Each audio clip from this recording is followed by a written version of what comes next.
good evening, and welcome all of you and everybody out there. I hope everybody is able to hear us. Well, actually, able to hear me. Denny Cool. I hope I'm nice, loud, and clear. Can everybody see us and hear us? Most importantly, can everybody hear me? That's what's important right now. Can you all hear me?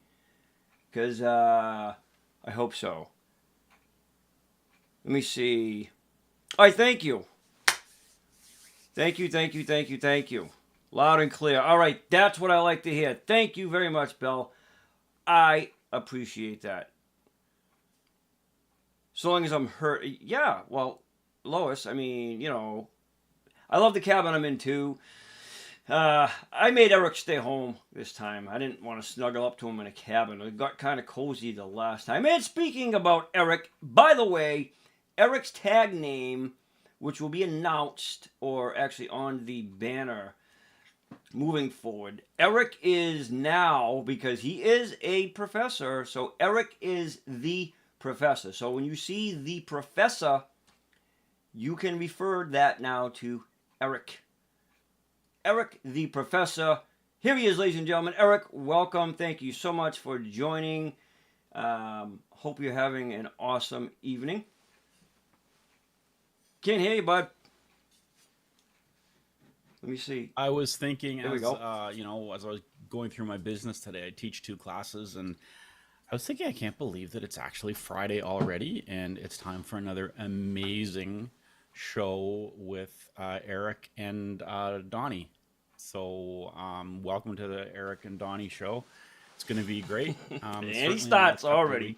You know what I have tonight, Eric? Not to interrupt you, but I have to. What do you have? Is it something that's curable by penicillin? Oh my, look at that. You know what these are? It looks like a tin full of cheap cookies from Costco. Am I wrong?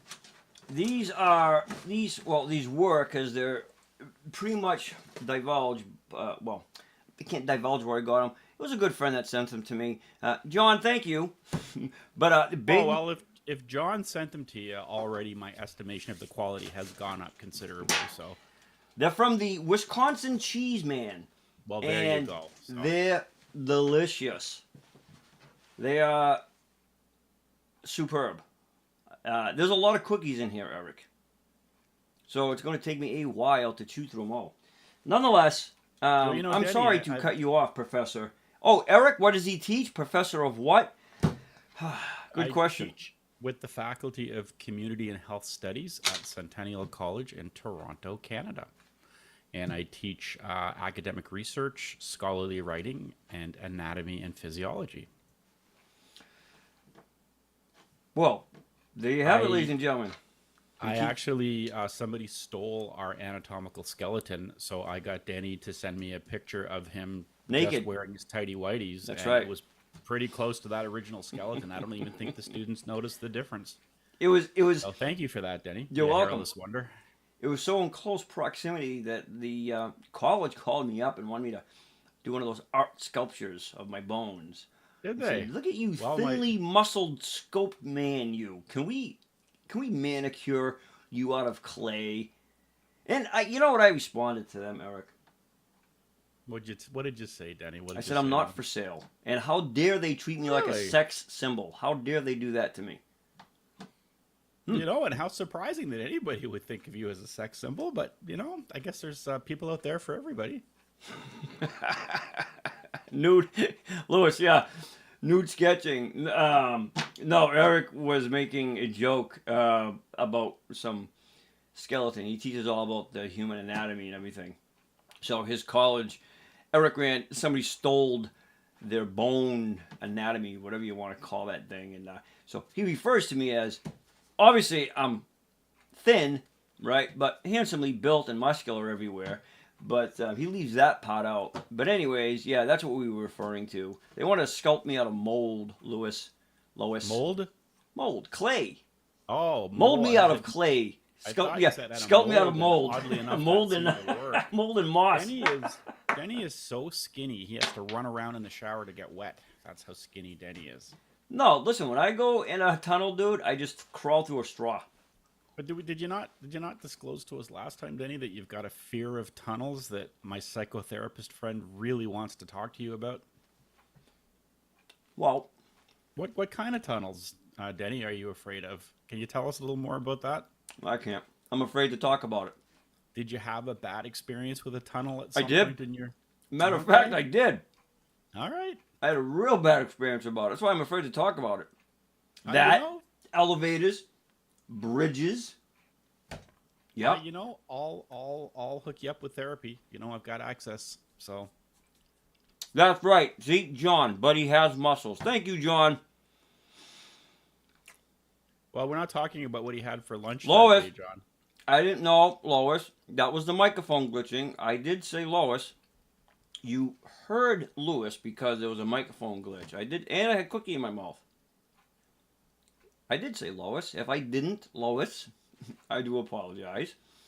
But with all that banter aside, ladies and gentlemen, we welcome you to another great show. Yes, it is yet a Friday once again. And it's that time of the year where everything gets pressurized and you feel like a cooker, right? And you're pulling your hair out of your head for no apparent reason because you think you have to. With that being said, I hope everybody takes it easy, de-stresses, relaxes, because that's what we have these shows for. And we have a lot of great artists lined up for everybody tonight. So thank you to the gang, especially Bev.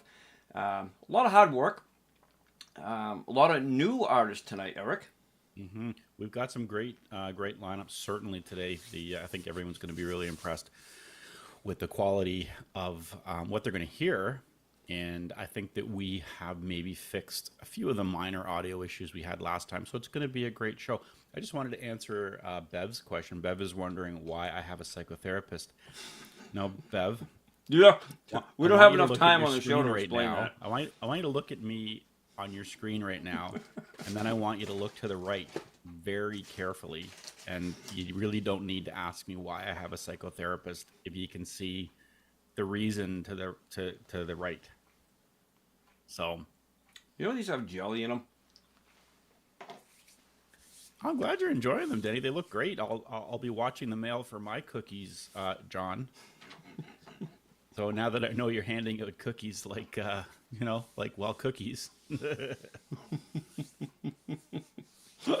Wow. John is complimenting us on our audio quality, so it looks like We fixed Denny it. actually threatened the life of the internet service provider technician. I think he's probably still hiding somewhere in The fourth in the one. woods. Don't forget to add the fourth one. The fourth one, yeah. Denny's been through quite a few of them. He's going to get blacklisted by all internet service providers. So do enjoy the show tonight, guys, because it might be the last one. They were so mad. I was telling Eric earlier. The boss, like the president of the plant department, right? The plant technicians came to my house. There was 3 people here. I wasn't here, but there were 3 people. So the boss, like the big guy, came to my house to find out what is going on with this dude's internet. Long story short, they still don't know. Of course, they always try telling you, Eric, that it's your hardware. It's this, it's that. Yeah. But needless I to always try to say, blame the customer, of course. of course they do, right? But don't be late in your bill. We'll shut you off. All right, Eric. Moving forward, we have a couple announcements as we always do. Don't forget, I did create for those who wish to donate their lifeblood to the show, and maybe $1 or $2. We accept money as well. I will be putting the link up on the actual page. It's for those who are familiar with PayPal. We tried the other ones, and as many of you know, I announced it several weeks back. I refunded the people that it kind of just sat there, and I really didn't like how that particular source was ran, Eric, so I felt uncomfortable about it. So we use PayPal now, which seems to work really, really good. Don't forget to subscribe, sign up for our email list. And wishing everybody out there a awesome evening. Saying hello to Mr. Sister, Tess. Hope she is doing well. And I haven't seen Jude on yet, but I know she's running around like ragged. So we welcome everybody to tonight's awesome featured artist lineup.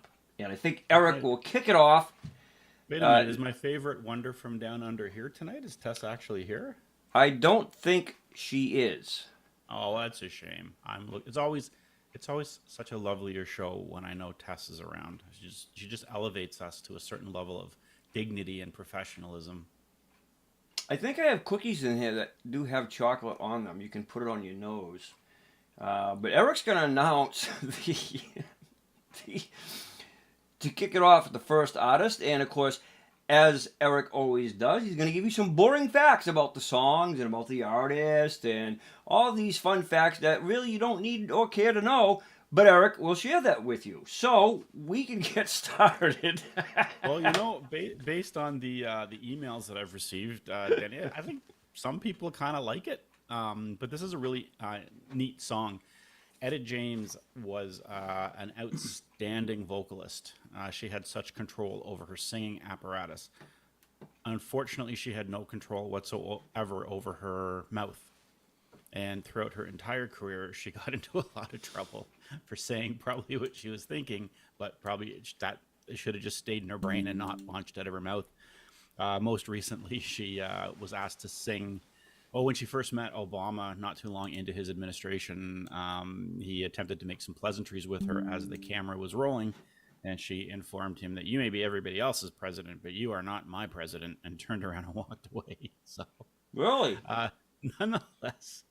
Nonetheless, we will enjoy her exceptional vocal quality. This is a great song, and I actually have not heard this version of it.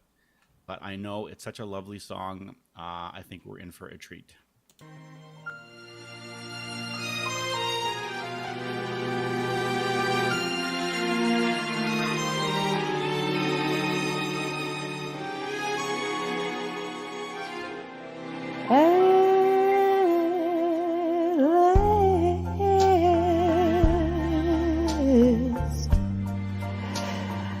My love has come along. My lonely days are over,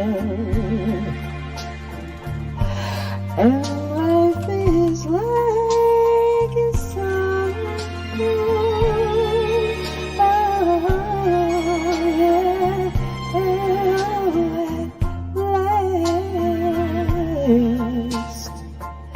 The skies above are blue. My heart was wrapped up in clover. The night I looked at you,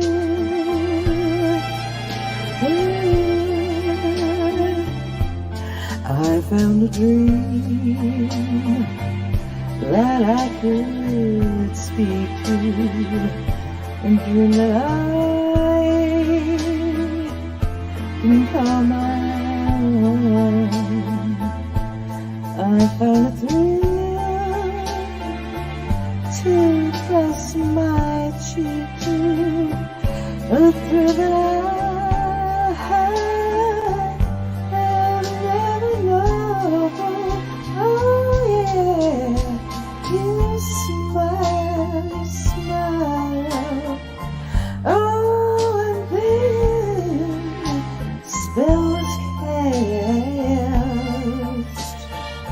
and so here we are in heaven, for you are mine at last.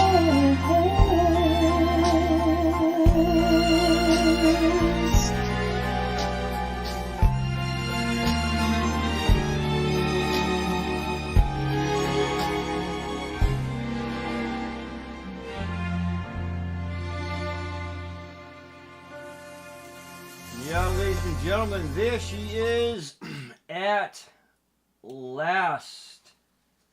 Georgia, aka How About Time. I think that's what she's saying. How About Time. That's Georgia at last. I like Etta James, Eric. I'm very fond of her ability to sing. She has a Georgia, a very like just a smooth vocal, right? It's like a not southern. I'm trying to think.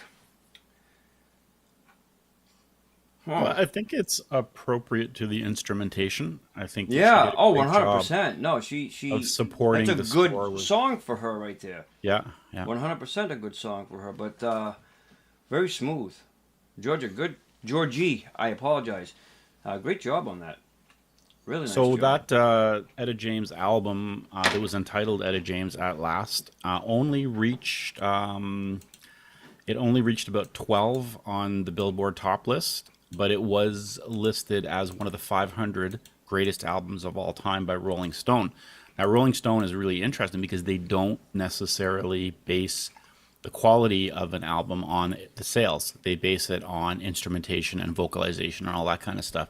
So that was a great album for Etta James, and what a lovely rendition we just heard. I'm so impressed, and I want to go back and I want to check out our Singsnap artist and hear some of the other things that she has done. A lot of unusual songs, Eric. I was going back the other day, and I was listening. I like the 30s for some reason. That I don't know. It's weird that, but you know that was your young adulthood, wasn't it? yes, it Denny? was. 30s? That Yeah, was I like thought- my I thought it was, preteen years. Yeah. Well, maybe a little bit older preteen, but that what's cool about the 30s, man. You know that back. I forget. I'm trying to think of the artist, but it wasn't vocals, right? It was all instrumental, and it was considered like the first for that era, the first rock and roll style of music, if you will, compared to, I think they compared it to like the mid 50s, whatever. You know what I mean? But it was right up there with the beat and the instruments and everything else like that. I forget the name of it. I wrote it down, left it in my truck, but I was like, wow, no kidding. I'm like, that's really... And this was back in the 30s, mid to late 30s, I think it was. It was pretty cool. I thought it was interesting.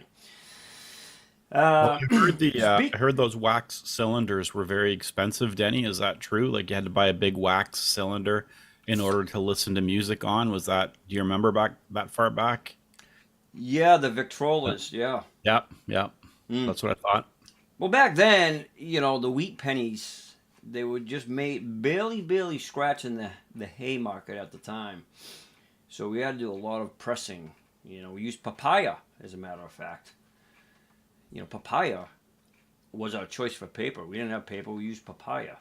You know, fair enough. whatever got the job done, Denny. Parchment is what they call it. That's what they say. You know, gee, I'm parched. Never made any sense to me why you'd be parched, because you're using parchment. Anyways, speaking about instrumental, this next artist, Eric, doesn't have a real name listed. However, his tag name is The Piano Man. Now, this is obviously a Billy Joel song, all right? But I like some Billy Joel songs. I'm not a huge fan favorite. I know that a lot of people are. And I think they actually did a what do you call it? A vote. It was Billy Joel and Elton John, and it was local around here in my area on the radio station. And they did a vote to see who was, you know, the better pianist. I didn't listen to the actual result, but yeah, I mean, well, Billy Joel and what's his name? I can't even say his name. Actually toured together for a little while. And they had quite a successful tour, except apparently Billy Joel is not a night owl. So the other guy, whose name will not be mentioned, accused him of falling asleep in the middle of a show. So unlike us, we only hope Denny falls asleep so we can, up the caliber of the show a little bit. But right, maybe spice it up and give it some juice. I In agree this with you. case- And thank you guys. Papyrus. See? I knew I was onto something. Parchment. Why was I thinking parchment? What? Matt, Bell, what was it? What was parchment? Why am I thinking parchment? We can get to that later. But right now, we're going to feature this next artist. This is not Papyrus. This is Piano Man. And Piano Man is singing Piano Man by Billy Joel. So here he is, ladies and gentlemen, Piano Man.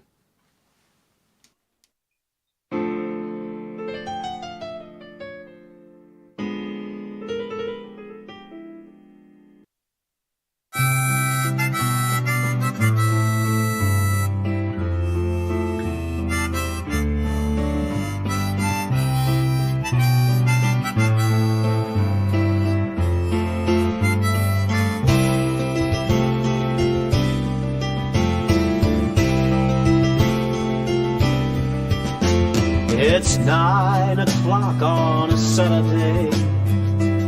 A regular crowd shuffles in, and there's an old man sitting next to me, making love to his tonic and gin.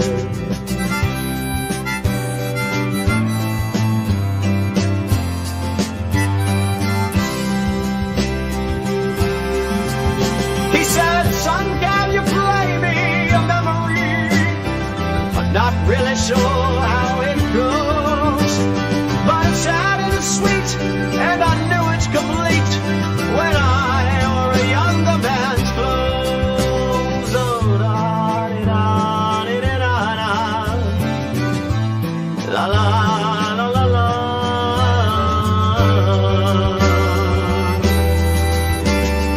Sing us a song, you're the piano man. Sing us a song tonight, where we're all in the mood for a melody, and you got us feeling alright.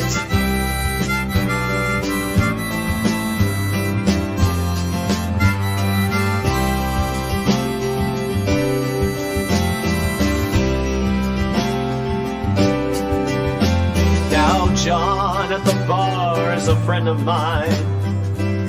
Gets me my drinks for free, and he's quick with a joke or to light up your smoke, but there's someplace that he'd rather be.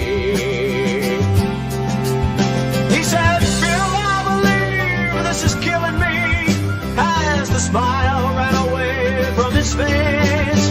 "Well, I'm sure that I could be a movie star if I could get out of this place.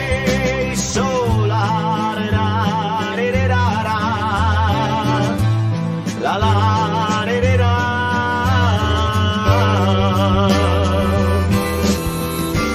Now Paul is a real estate novelist who never had time for a wife, and he's talking with Davey, who's still in the Navy. There he is, ladies and gentlemen. That right there is the Piano Man, aka Piano Man, singing Piano Man. Great job with that tune. A lot of power behind him. I think somebody mentioned great posture. That's really not the first thing I noticed, but good eye on you though. Yeah, posture helps 100%. Almost like you could do opera, Eric. What do you think? I'd love to know what his singing background is. This is obviously a guy that can sing a lot of different styles. So he might be somebody that we could actually have on the show one day and have a chit chat with him. I'd be really interested in how he approaches his songs and how he approaches his singing and whatnot. Very, very interesting. Now, I think somebody took offense at me referring to Elton John as Elton Long Johns.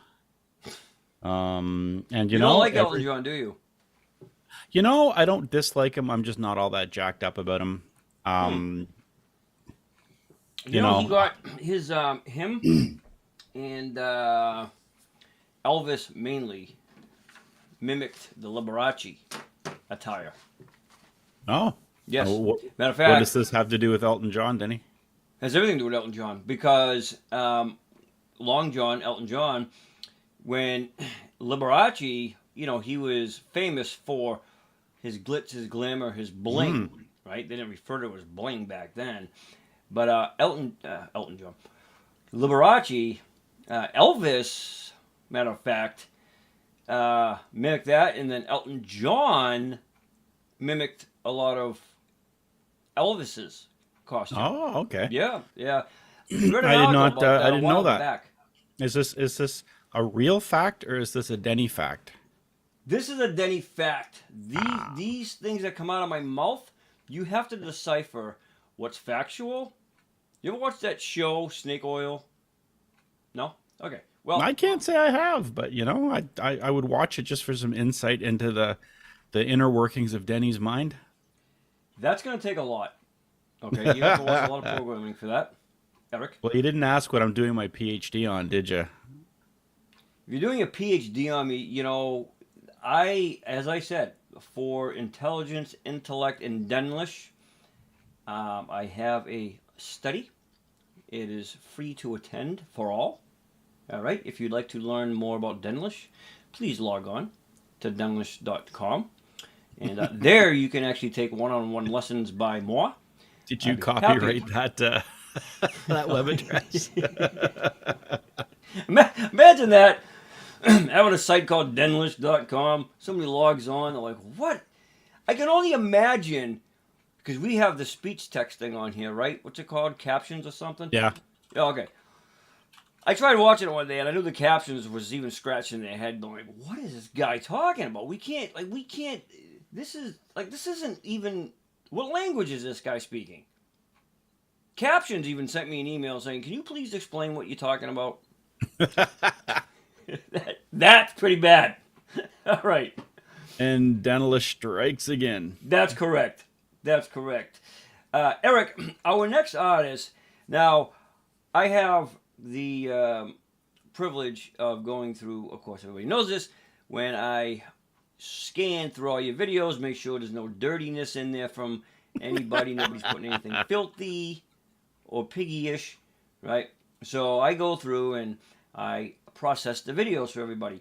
Now, what I like about doing that is I get to listen to everybody, you know, before we air the shows. And there's a lot of artists on here, really. There's one in particular I noted, and I'll point them out. You may be able to even note it, but it reminds me of an older artist, well, who since passed away, but I think you'll take note of it once you see him and hear him. Just his character, his moves, how he does his vibrato.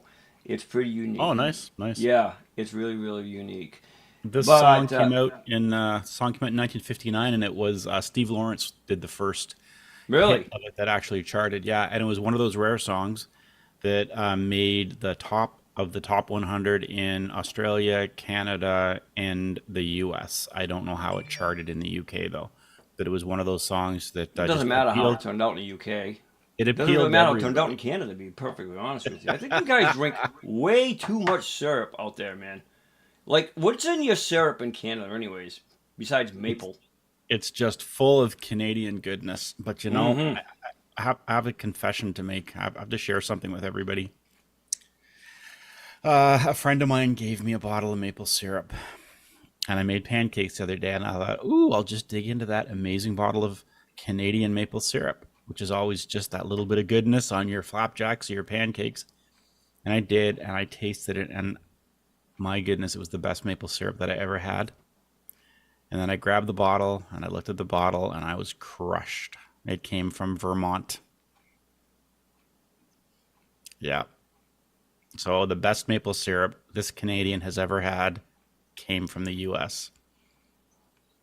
And ladies and gentlemen, there we have it. From the professor's mouth to the screen. Came from the U.S. All right. Speaking of the U.S., this next entertainer is actually singing a song. I like his cover. Eric, would you please have the honor of introducing our next artiste for us? Well, this is a recording of that song that I was just talking about from 1959 that Steve Lawrence had quite a hit with. There's been attempts to redo it over the years, but I think the Steve Lawrence version really established itself as the foundational recording. We've got Rebel Rouser. We don't know. Do we know Rebel Rouser's a name, or is that's the nickname, the Singsnap handle? Yeah, I think this is tag name. Yes. Mm-hmm. Okay, well, his tag name. You know, when somebody's calling themselves Rebel Rouser, you know you're in for probably a pretty good experience. So pull up your seats, folks. I think we're in for a good song. We are. Here's Rebel Rouser, ladies and gentlemen.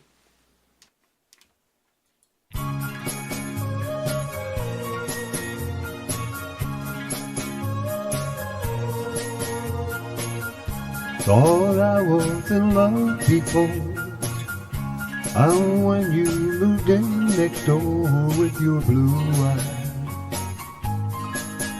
pretty blue eyes.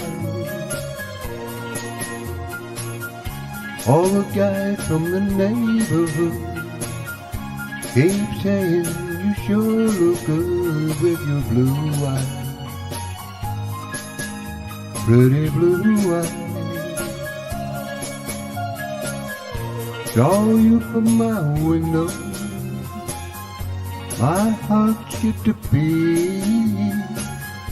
Gonna sit by your doorstep so that we can meet, pretty blue eyes. Please come out today so I can tell you what I have to say, that I love you, pretty blue eyes. Saw you from my window, my heart skipped a beat. Gonna sit by your doorstep so that we can meet, pretty blue eyes. Please come out today so I can tell you what I have to say, that I love you, pretty blue eyes. Pretty blue eyes, pretty blue eyes, I love you, pretty blue eyes.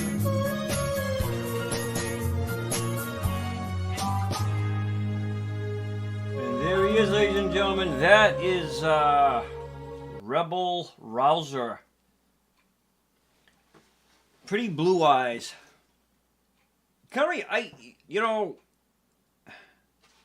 reminds me of, it really doesn't even sound like it. For some reason, when I see that song and hear it, you know that one Roy Orbison sang, pretty papers, pretty ribbons of blue. For some reason, I keep thinking of that song. Nonetheless, Rebel Rouser did a good job on that. Pretty Blue Eyes, Craig Douglas. What era is that from, Professor?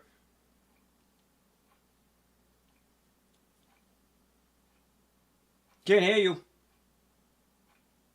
gotta unmute I'm yourself. muted, or I was muted. Denny mutes me and doesn't tell me, so I just Denny want you to mutes know me. that it's all his fault. Now you're pulling a Tess. Okay. It came out in 1959.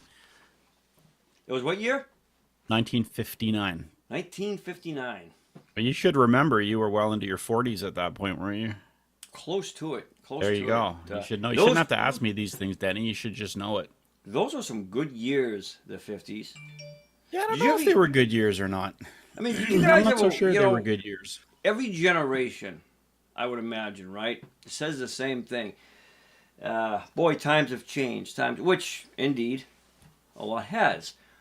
But for the most part, when you think back when we were growing up as kids, now, Eric, I know you're much older than I, but if Shall you we can take think a vote on back that, folks? Huh? I think from here on, whenever Denny pulls a fact out of his out of his thesaurus of Denny facts, I think we should vote on whether we believe it or not. So This from is my here on in, when Denny says something, I want everybody to say in chat whether you believe it or not. This is my. 'Cause I'm pretty sure. That's my curriculum. All right. It's called a cranium. You know what a cranium is? Sure. I know what a cranium is, Okay, a but cranium. I'm sure I don't know what a cranium is in Yes, dentalish. a cranium It'd be something is the entirely part of my different. brain that functions unlike any other part of the cranial. See, that's a cranium. I have a cranium. Most people do, and they don't even know it. Just like you have a left side and a right side. I have a cranium. That's what allows me to speak the magnificent language in the tongue that I do. Speaking about magnificent, Eric, aside from me again, this next artist, I'm going to let you announce because I cannot pronounce his first tag name, truth being told. But I will tell you, though, that his name is Kurt. I'm going to take a guess, and if anybody out there can correct me, that's great. I'm pretty sure his name is Kurt Farrar, as in Ferrari, without the the last letter. So I believe it would be pronounced Kurt Farrar. And See, I would've Kurt's said singing a Farrar. song that I've Kurt never heard before. Farrar. It's by somebody named James Mraz, who I've never heard of before. If anyone else has heard You've of, never heard of James Mraz? I saw a picture of him once, and he looked too much like Justin Bieber, so I completely removed him from my reality. Wow. So this is great, though, because I'm going to hear Kurt Farrar's rendition of this song, and I'm sure it's going to be better than this Justin Bieber look like wannabe. The Professor is another artist he's hating on. Every week, he hates on at least 4 artists. No, don't like But you him. know, I do want to point out... Well, we all know how much he loves Justin Bieber. Let's all pitch in and get him a nice cutout of Justin Bieber and send it to him. I bet he would love it. Well, if I had a rat problem in my house, that might be beneficial, but at the moment I don't. I do want to point out, though, that every single time I've said that I've disliked an artist, Big Johnny Argent has agreed with me. So I'm not the only one. So it's yet somebody else that's an exceptional vocalist who has high standards for his music always agrees with me. So I'm just going to say that, and I'm just going to leave that there, Denny.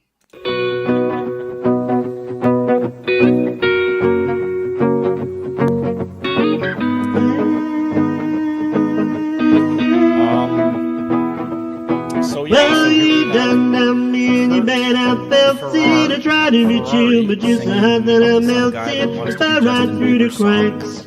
Now I'm trying to get back before the computer ran out. I've been giving it my bestest, but nothing's gonna stop me but divine intervention. I reckon it's again my turn to win some more, learn some, but I won't hesitate no more, no more. He cannot wait. I'm yours.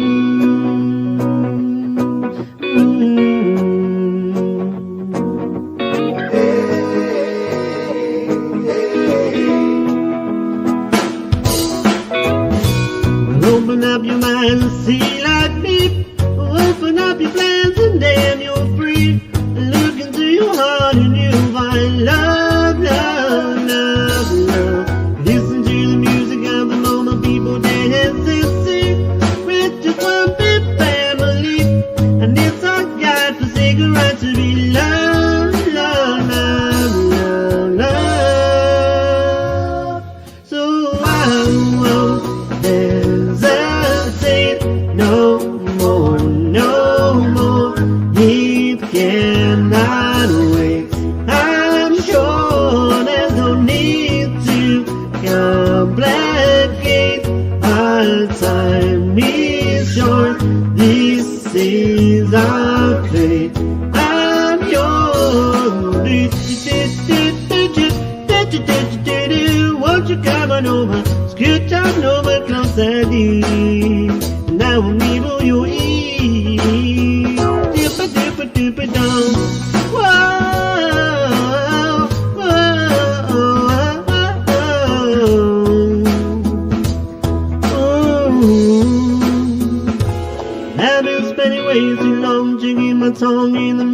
mirror and bending over backwards just to try to see it clearer. With my breath fogged up the glass. And so I drew in her face and I laughed. I guess what I've been saying is there ain't no better reason to rid yourselves of vanities and just go with the seasons. It's what we aim to do.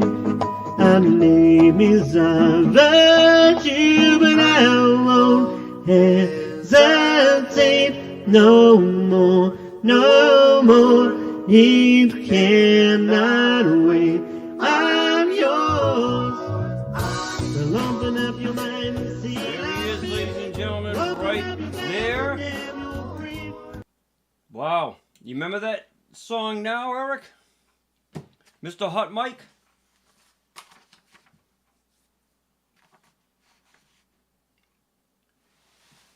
Very nice song, Professor with us, actually. or did he fall asleep? Where is he? I do remember the song, Yeah. but this is a much better version than the Justin Bieber wannabe dude. So, and what a great vocalist this Singsnapper is. Kurt, His timing. you're gonna get a fan as soon as I'm done with this show, if you could call it that. I'm gonna go back and listen to some of your stuff, and I'm gonna be a fan. So you know that when we cut to a song, I can still see Denny. And if you saw the things that I saw, there would be no question about why I need to see a psychotherapist. I just watched Denny lick cookie crumbs off the collar of his shirt.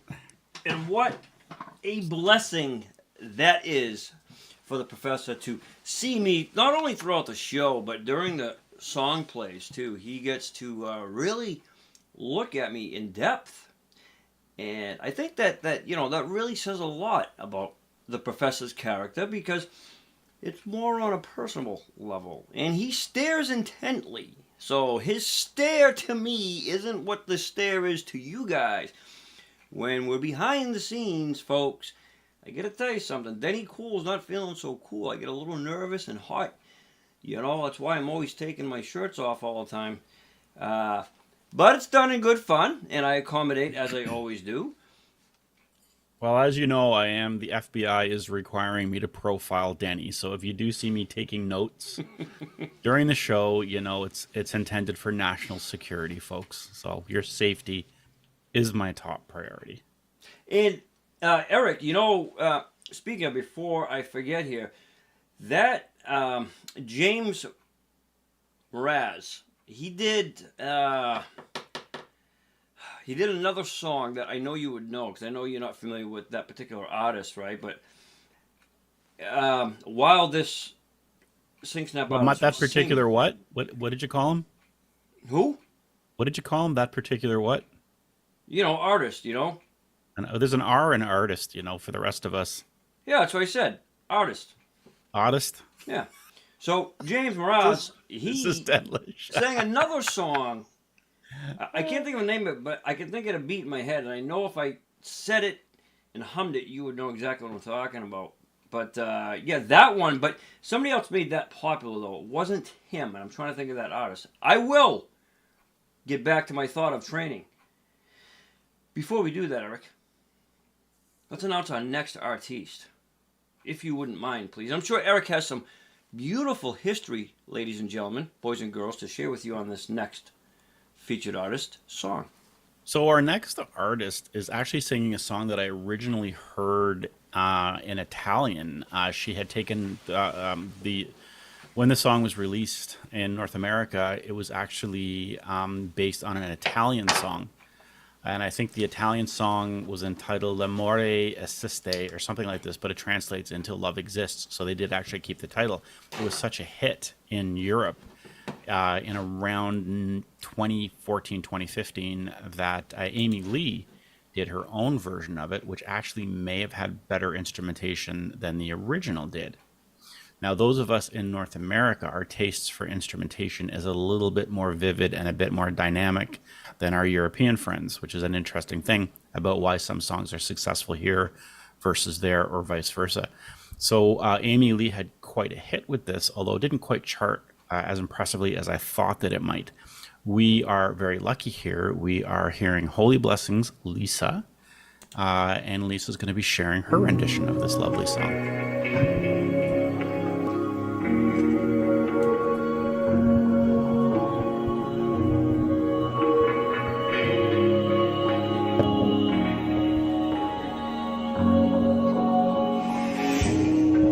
It can be born anywhere, in the last place you expect, in a way you never dream. It can grow from nothing and blossom in a second. A single glance is all it takes to get inside you. Made in every thought and every beat of your heart. Love can make you scream, and if you leave you speechless. Love has 1,000 stems but only one flower. It can grow alone till it turns to dust. It can tear your world apart or bind you forever. It can grow in the darkness, make it so light. Turn a curse into a gift, change the meaning of your words. Love makes no sense, love makes no name. Love drowns you in tears and sets your heart on fire. Love has no fear, love has no reason. So infinitely vast, and you're standing on the edge. Take my hand, erase the past forever. My love is you.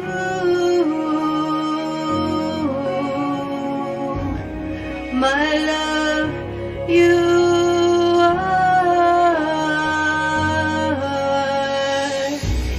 Love makes no sense, love has no name. Love is ever wrong, lover needs a reason. Drowning in my tears, my heart's on fire. It can make you better, it can change you slowly. Give you everything you want, ask for nothing in return. Blink of an eye, the hint of a smile, in the way you say goodbye. And every time you find me, love makes no sense, love has no name. Love drowns you in tears and then sets your heart on fire. Love has no fear, love has no reason. Love makes no sense, love has no name. Love drowns you in tears and then sets your heart on fire. Love has no fear, love has no reason. My love is you. JPS, which queen? I'm sorry, that's Holly Blessings, Lisa Love, and I know what I said, Eric. That is Lisa Love Exists. Amy Lee, I think, was the artiste. That is correct. And despite somebody's accusation, I'm not going to say who it is. I'm actually a fan of Amy Lee. So No way. now you know. Hey, You're a listen, fan of you know, Amy Lee? I think that, you know, there's so Never much heard of her. BS coming from one of us, Denny, that I think the other one of us, me, I think I just need to be honest and transparent. So when I'm sharing you my love or my dislike of an artist, Oh, it's my coming shirt's from the unbuttoned, heart. Eric, you didn't even tell me about that. Trying to elevate the show to a level of integrity and honesty that we just haven't reached yet. Look at, I'm half naked, my shirt's unbuttoned, and you didn't even say anything. You just let me walk around, look all unkempt. Well, I've actually got a Post-it note on my screen where you are, Denny, so I don't really know what you're doing. So that's the only way I can get through our evening. So, but what a lovely rendition of that song. And it is the new updated instrumentation. It's not the version that was popular in Europe. So what a great job. What a great She did. I thought she did a beautiful YouTube job. star. She really did. Does she? You know, I understand, though, Eric, truthfully, that you know, a lot of people have that fear, right, of doing videos, which I understand, you know, but I would still love for everybody, just for one point, to really just do a video of one song. I know. Just for everybody to watch. So Lisa said she first... Let me see, was that Lisa? Yeah, that's Lisa. There she is. Lisa, welcome. Great job. Eric, she's actually in the chats right now. And Lisa said when she Lisa's first here? sang the song, she learned it quickly, she says, Eric. It was hard for her to do, but she actually... Lisa, you pulled it off quite well. Nice job. You know, Lisa, I when I'm listening to that, I'm thinking, wow, this person must have rehearsed this multiple times to reach that timing, and you were pitch perfect. What an incredible job you did. Yeah, I am definitely going to check out your Singsnap studio as well. Lisa, I want to ask you, did you hear the European version that was originally recorded in Italian, or did you just hear the Amy Lee song? Because your emotiveness and your phrasing actually echoes more of the Italian version.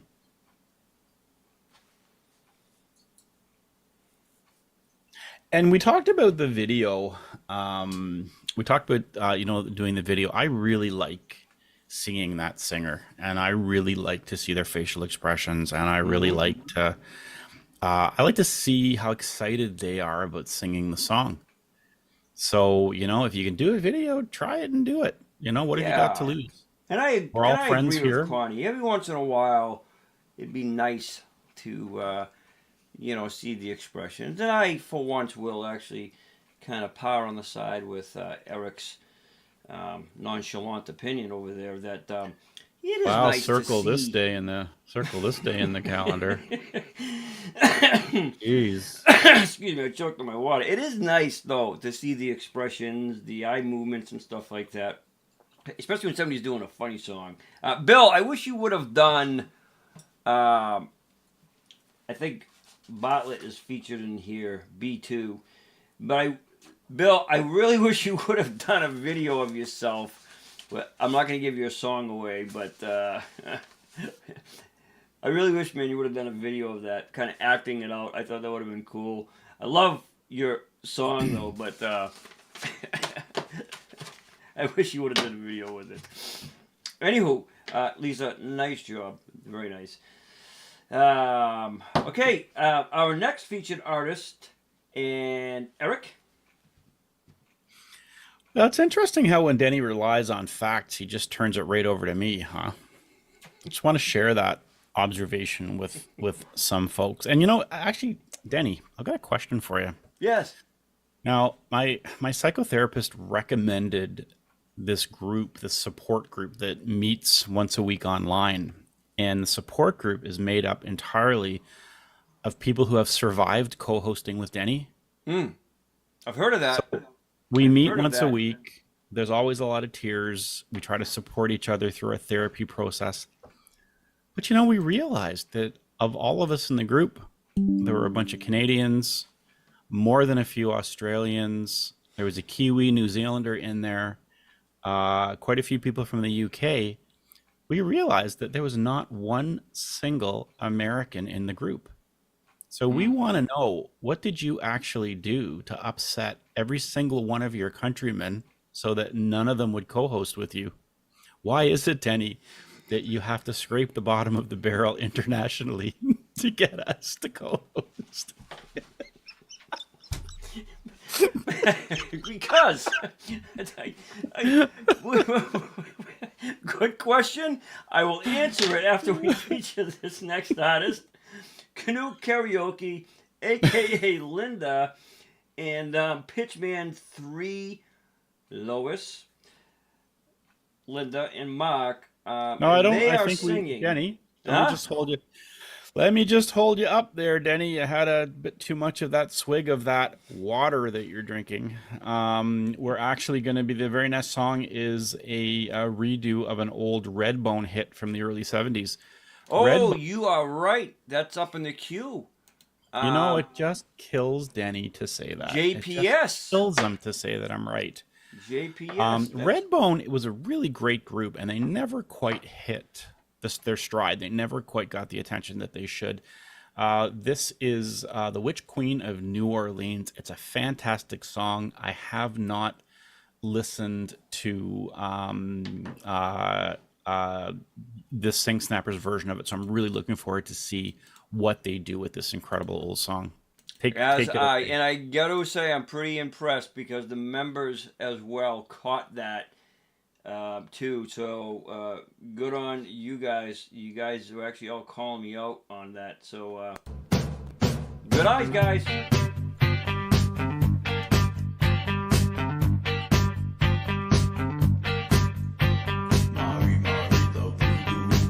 She put a spell on you. Mari, Mari, the voodoo. She put a spell on you. Mari, Mari, the voodoo. She's the witch queen of New Orleans. Of New Orleans. I'm gonna tell you a story, strange as it might seem. Some people are free, witch queen of New Orleans. She lived in a world of magic, possessed by the devil schemes. From a shed near the swamp under the Brighter Bridge, the place where witches brew. Mari, Mari, the voodoo. She put a spell on you.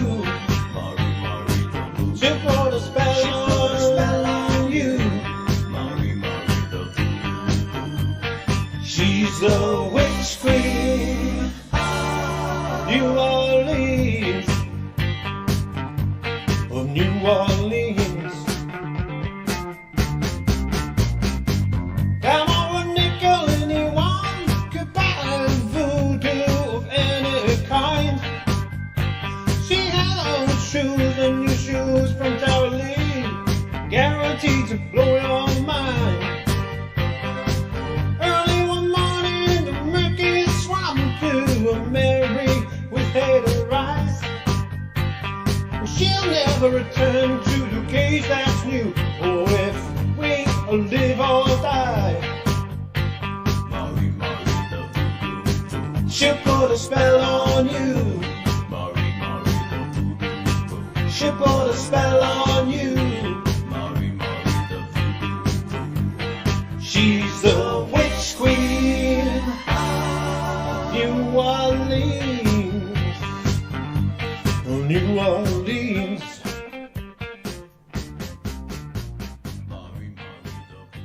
Witch Queen, New Orleans.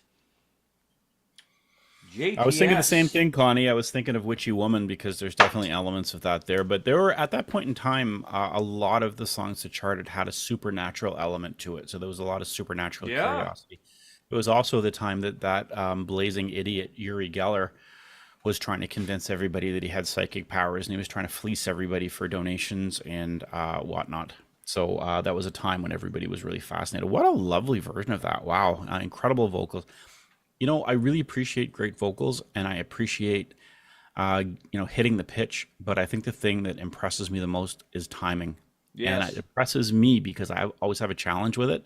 So when I hear another Singsnap artist hit that timing, like time after time after time, just getting right on the exact right timing, it just impresses the hell out of me. So excellent job. What do you think, Eric, in your opinion, musically, right? What do you think is most important when it comes to vocalization? Do you think that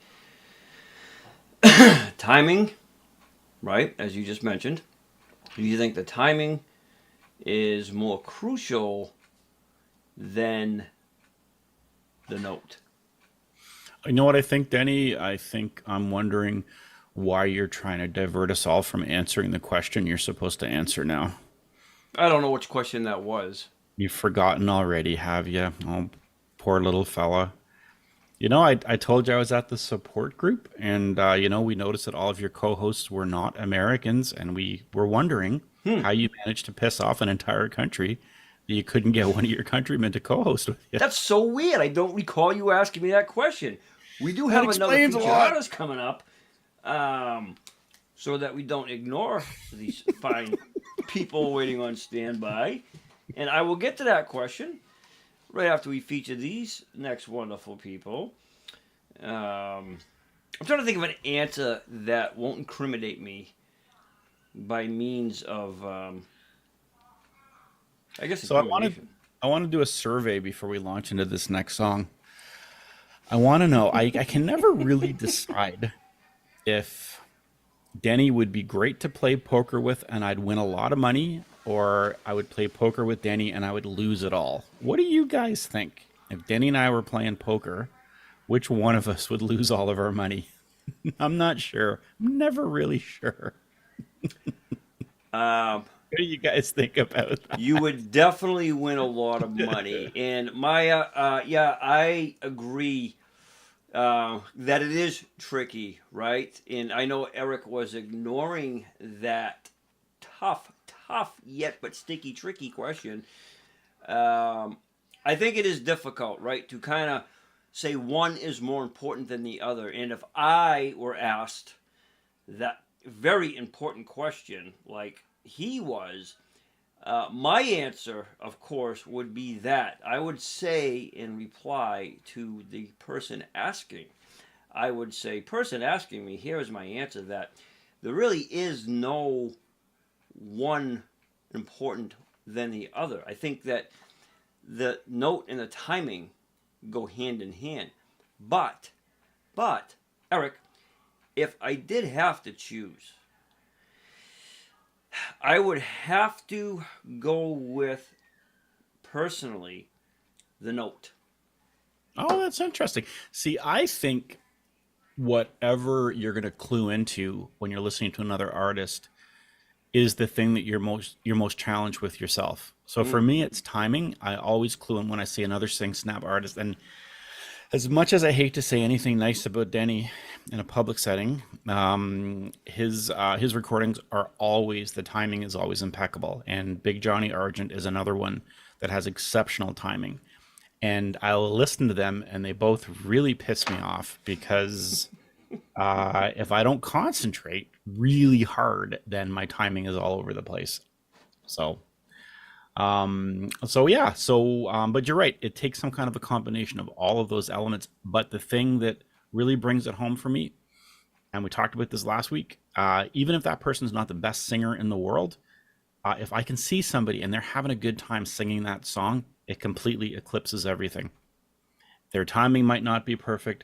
They might not be hitting the notes exactly right on. But if I can look at that person and see that they're having a lot of fun, then that becomes the most important thing for me. That's correct. And that being said, these next fine group of people are doing just that. They are having a really, really fun time. Yep.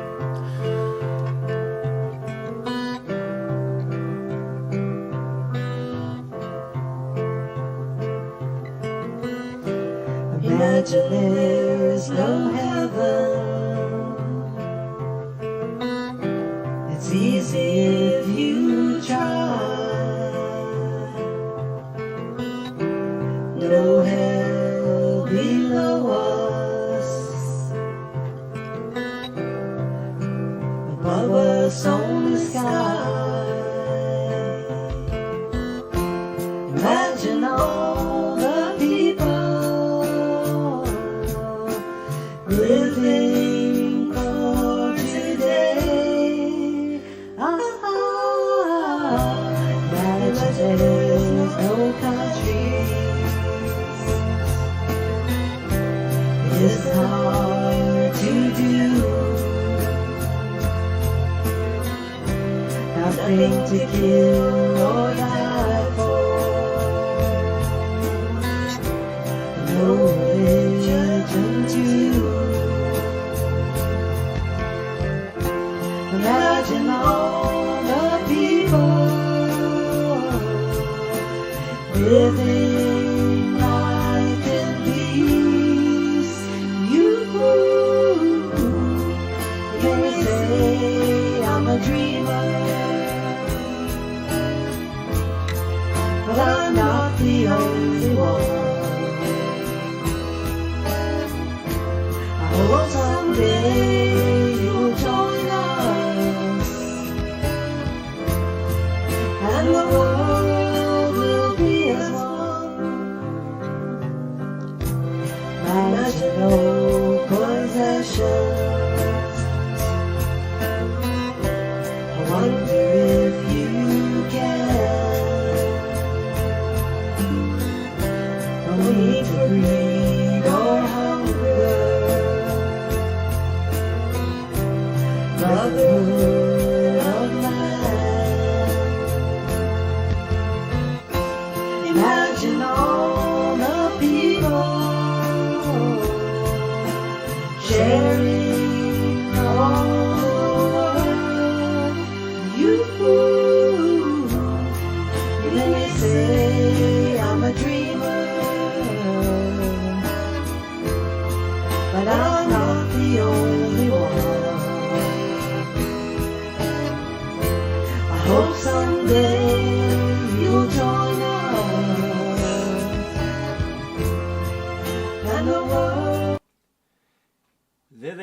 ladies and gentlemen, that group, and I will apologize for them. Just so you guys are aware, your recording, right, it literally cut out towards the last 5 seconds. I tried to fade it as much as I could for you guys. Sometimes the recording does that and you're not aware, but just to let you be aware that that happened. So that's a little, Denny, that's a little tick that's been happening with Singsnap lately. Yeah, And, I noticed that last week as well. You can, so what happens if you go back into Remix and you don't do anything and you just save it again, you'll retrieve those last couple of seconds of the song. So it's always good to listen to your song, you know, before you post it anyway, just for levels and whatnot. But listen right to the end. Cut it out, right? It just kind of chopped it That's, off towards like that's right, yeah. last yeah. 5 seconds. But you can retrieve it though. If you go back, hit Remix, and then save it again, you'll get those last couple of seconds back. Connie says, Eric, ongoing problem. That right there. I mean, I thought they all did a fantastic job. Oh, what isn't it amazing to see that kind of effort go into a song? How lucky are we that we get to listen to it? You're 100%. And again, I don't assume you guys know each other. I'm just going to take a stab that you only maybe perhaps met each other through the social platform, right? But it just concludes my thought and points that, you know, music, it does, man. It brings everybody together. And I like that you guys did the videos like that with the instruments and then the singing. I love that. I just love that. Yep, absolutely. That song actually came out in 1971, and it was quite a hit for John Lennon. It was one of his first hits post-Beatles that he achieved the hit on his own. However, the horrible, mean, nasty Yoko Ono, who is responsible for breaking up the most amazing group in the history of mankind, has been blathering on about her writing the lyrics. I don't believe it for a second, because I've never read anything that Yoko Ono has written that is cohesive or intelligible in any way whatsoever. Through some very disturbing legal wrangling in 2017, she managed to get official status as the co-writer of that song.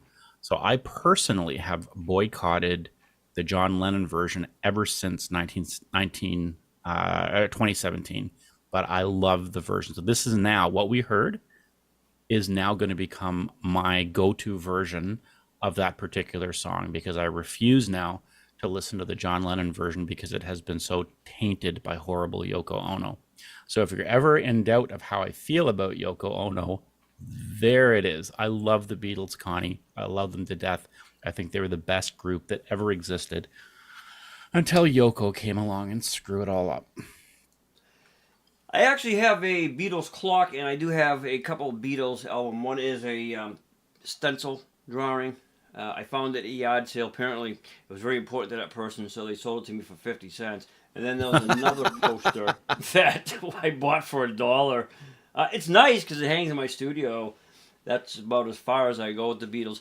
I do, however, will say that the Beatles, believe it or not, lead singer, what's his name, McCartney there, you know, he was influenced greatly by one of the most... By Elvis, we know, Denny. Everybody's been influenced by Elvis, Denny. Paul McCartney, okay? Now, I do admire Paul McCartney.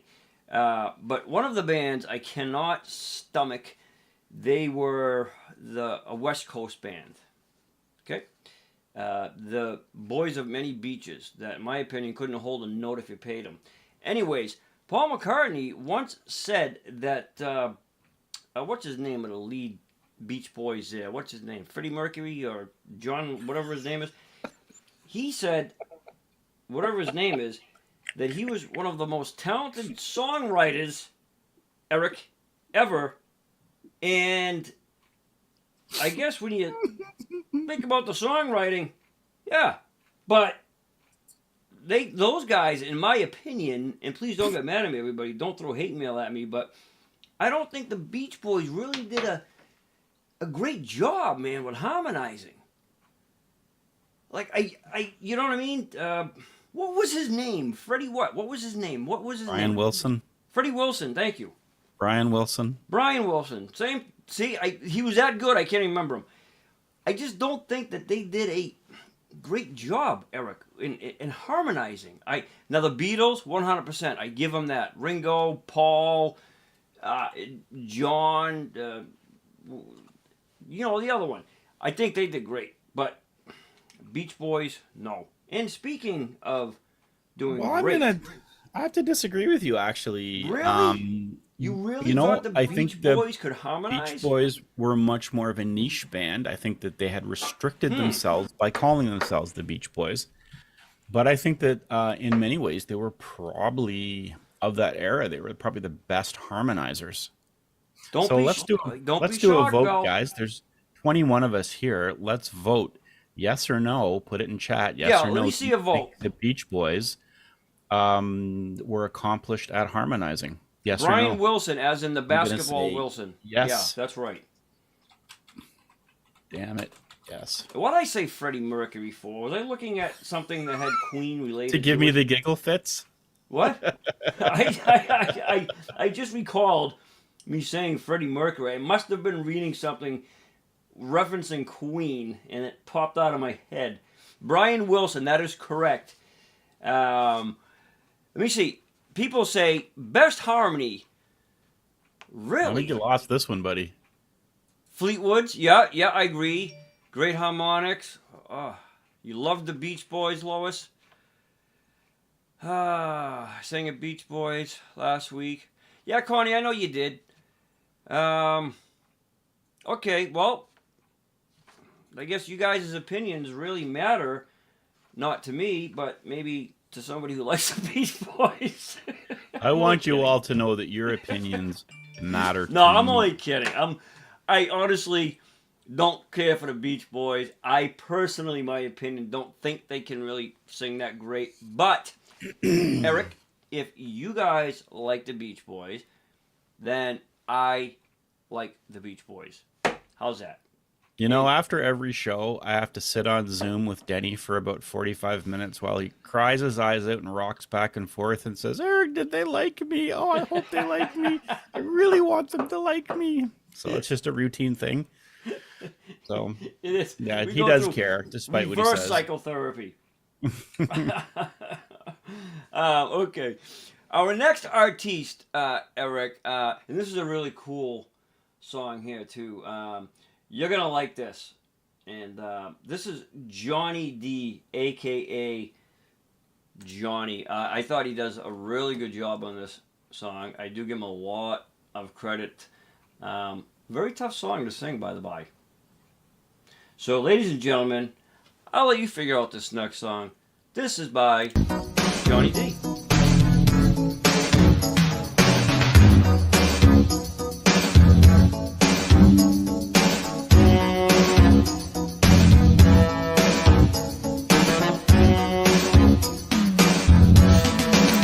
Got a job, that's okay, but they got me with the night away.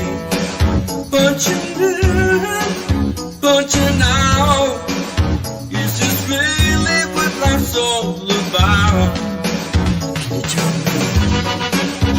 Oh, I don't know.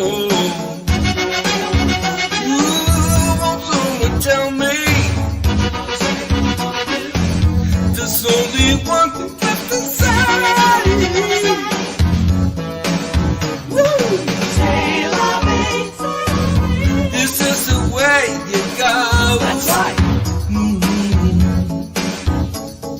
Say love me. Say love me. It's just the way it goes. That's right.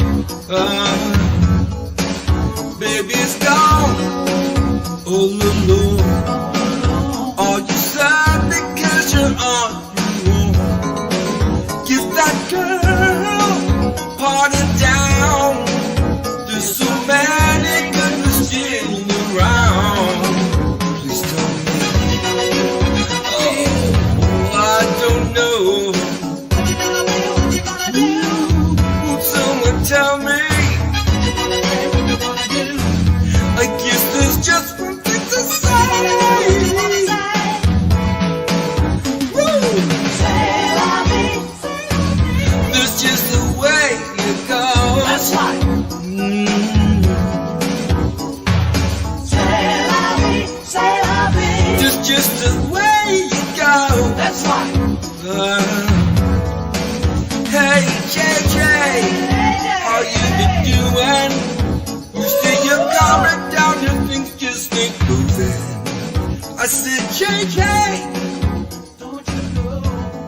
Eric, C'est la Vie by Johnny D.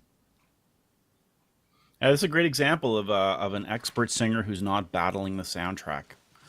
Sometimes we hear people, and not just Singsnap, we hear actual accomplished singers, and it seems like they're fighting with the soundtrack, trying to outdo the soundtrack. But somebody like Johnny D here knows exactly how to complement the soundtrack, and as a result makes himself sound like a real pro. Excellent, excellent. Is Johnny here tonight by any chance? I don't think so. I haven't seen his name come up, so. I haven't either. Yeah, beautiful, beautiful job. He's Canadian as well, John. That explains why he's not here. You Canadians. Well, we have internet in Canada, you know, Denny, and fairly reliable internet, I might add. You might want to start doing your show from Toronto because your internet won't shit out on you. I can't argue that. That's why I stay in the United States, because I pretty much ticked off everybody here in the United States. Well, we know because you've never had an American co-host. Yes, I did. Yes, I did. Matter of fact, he's right in chat, and he's part of the team. Oh, it's Elvis, isn't it, Denny? No.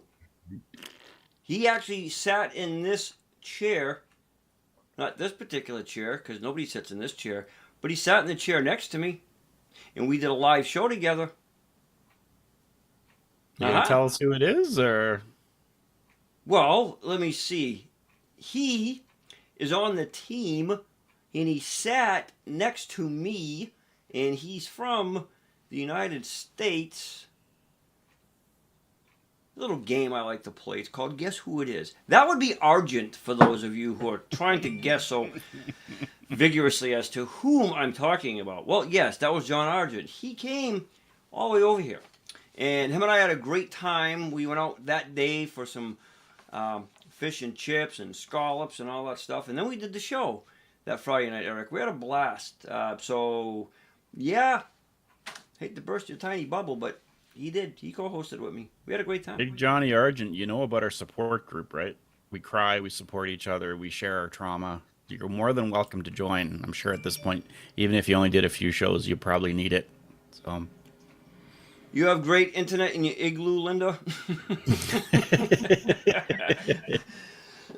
Well, it's like when John, Eric, he'll text us and like, oh man, it's like 57, 60 degrees out here. Whoa, it's cold.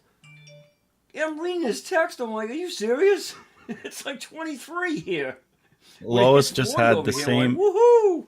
Lois just has the same nightmare that I do. She said she had a nightmare that I flew down to sit next to Denny. That's when I wake up screaming in my bed in Toronto. So, yeah, that, ladies and gentlemen, you heard it first. Screams in his bed. For me, Eric, would you have the honor of announcing our next artiste, please? Well, you might not want me to. This yes, was a song that came out in 2004, and it's got 2 strikes against it. The first strike is it was recorded by Josh Crokin. Never a fan. Can't think of one song I actually like, but there it is. And it got featured on the soundtrack of the creepiest Christmas music special that was ever produced, called The Polar Express. And if you've ever watched The Polar Express and you don't have goosebumps and you can't sleep that night because it's so bloody creepy, then there's something wrong with you. So 2 strikes against this song. I'm hoping and I'm praying that I think this Mike Ann amazing, does a beautiful job with this song. I'm sorry that Eric doesn't have faith in you. I do. think that our Singsnap artist is going to do a better job. That's what I think. Apparently, Judy seems to think that I'd be sitting on your knee. You would be aware of that because you would hear the bones in Denny's legs snapping. So, yeah, so tune in. It's going to be a great song. Sleeping, snow is softly falling. Dreams are calling like bells in the distance. We were dreamers not so long ago, but one by one That song cut out a little bit early. all had to grow up. When I it think that song might have seems cut the out just a bit magic early. slipped away, we find it all again on Christmas Day. Believe in what your heart is saying, hear the melody that's playing. There's no time to waste, there's so much to celebrate. Believe in what you feel inside, and give your dreams the wings to fly. You have everything you need if you just believe.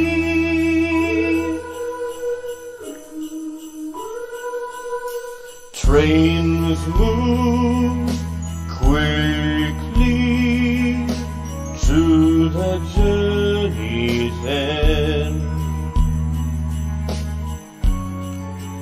Destinations are where we begin again. Ships go sailing far across the sea, trusting starlight to get where they need to be. When it seems that we have lost our way, we find ourselves again on Christmas Day. Believe in what your heart is saying, hear the melody that's playing. There's no time to wait. There he is, ladies and There's so gentlemen, much to right there doing a celebrate. beautiful Believe in what vocal on that Josh Groban original. Nice job, my friend. Nice job. Beautiful vocals on that. I like the smoothness in your voice. I also like the range, too. And I agree with a lot of the comments. You know, those songs, as easy as they may sound to sing, I say this a lot, Eric, a lot of the songs that we hear, right, we're like, oh, you know, I'd love to do this song or that. But when you actually go to sing it, you know what I mean? It's a whole different ball game. I've personally never tried that song, but I do like his beautiful vocals on that. Very smooth, and I thought he really had good technique with that song on that. Very nice. So unfortunately, I didn't hear anything.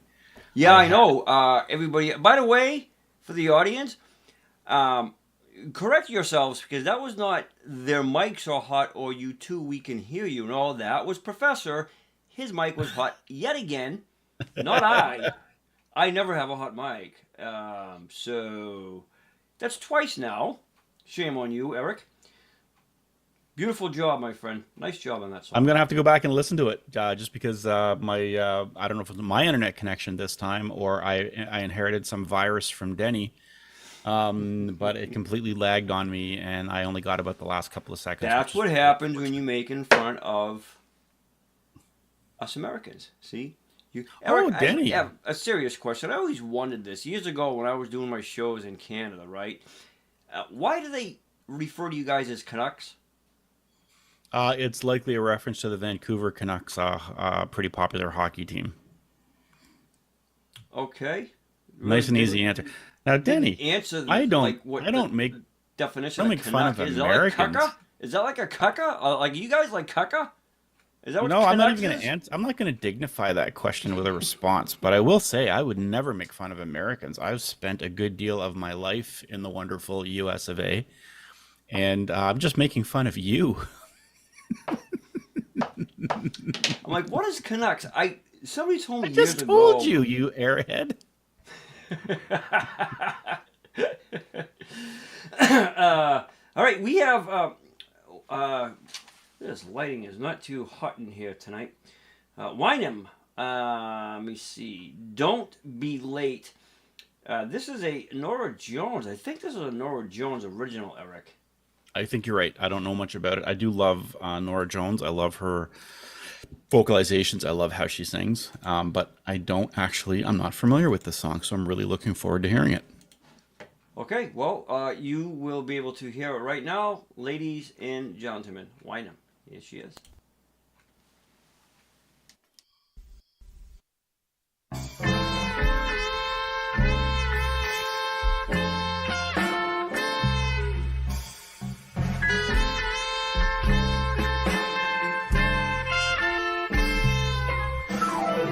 Christmas, Christmas time is near.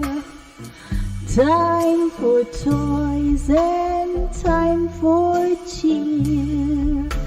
We've been good, but we can't last. Hurry Christmas, hurry fast. Want a plane that loops the loop. Me, I want a hula hoop. We can hardly stand the wait. Please, Christmas, don't be late.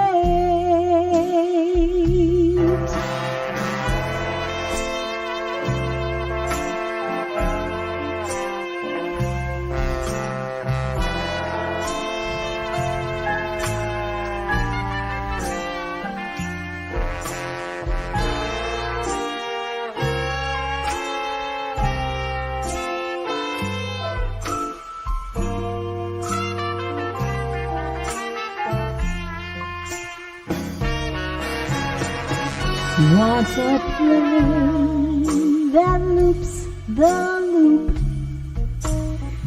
I still want a hula hoop. We can hardly stand the wait. Please, Christmas, don't be late. We can hardly stand the wait. Please, Christmas, don't be late.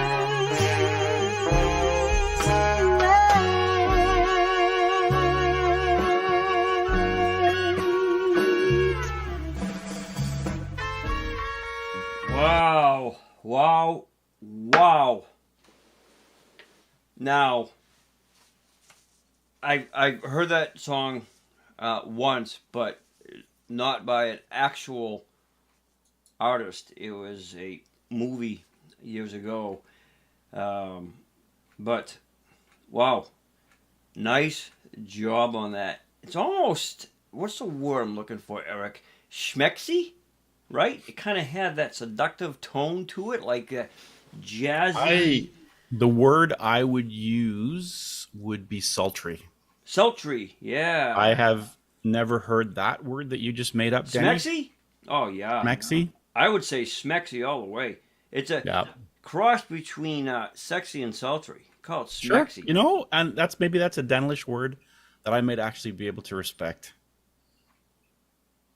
Yeah, Lois, I agree, sultry.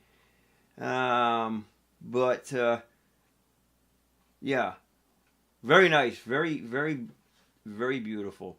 I like now was that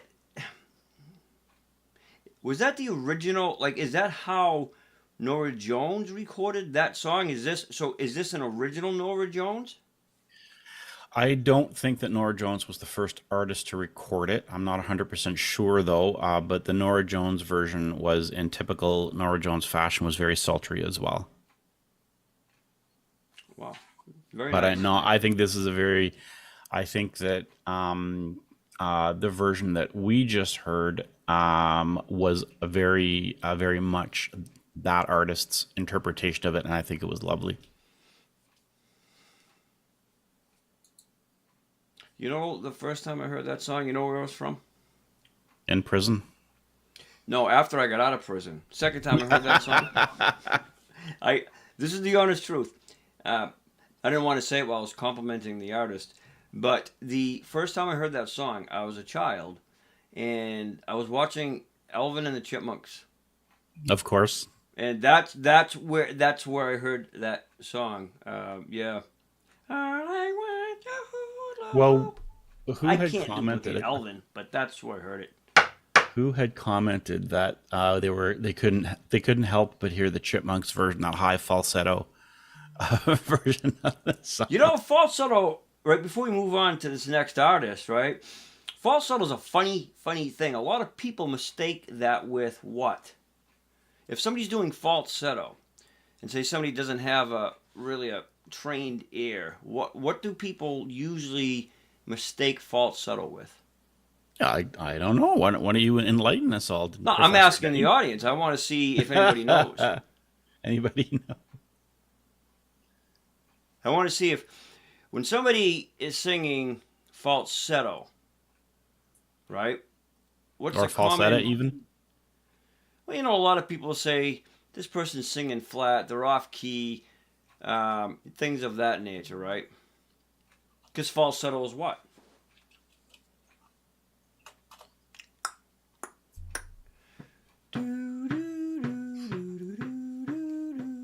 Barry Gibb. Barry Gibb. Upper register. Very good, Judy. Yeah. Mariah Carey did a lot of falsetto. Yes. Roy Orbison was very famous for that. Of course, yeah, Roy Orbison. Yep. Yeah, it's I never, honestly, I never understood falsetto.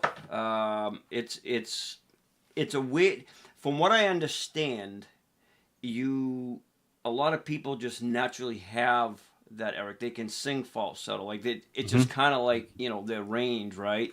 That, as many say, upper register, if you will. I don't really know the hell that term means, but I do.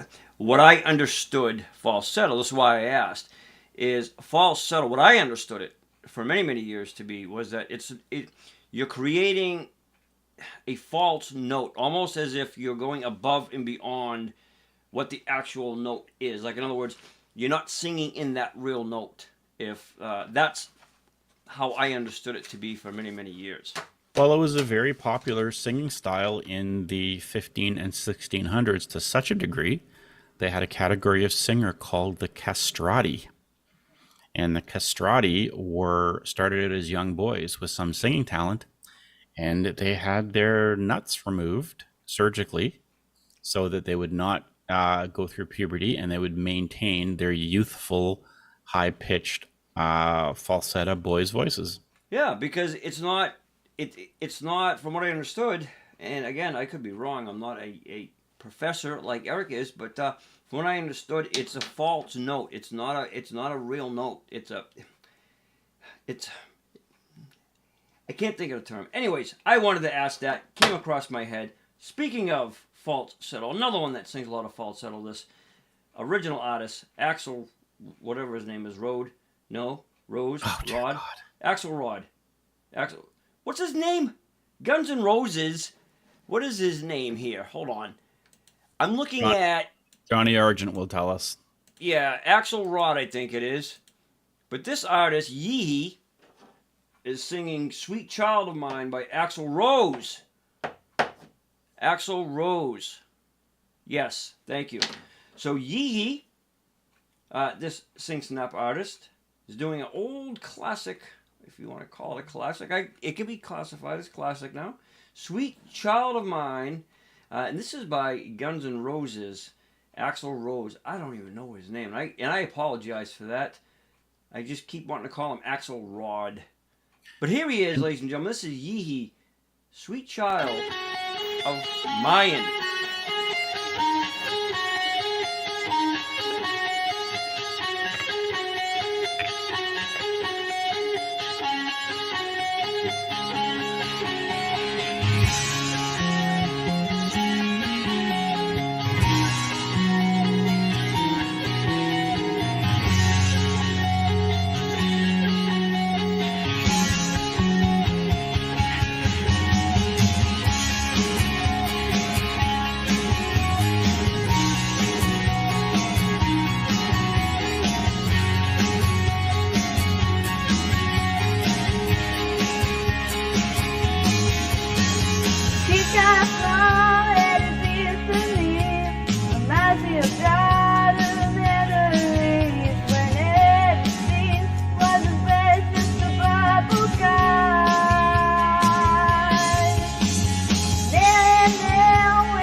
Right there, Axl Rose Rod, Sweet Child of Mine. That's by Yee-Hee.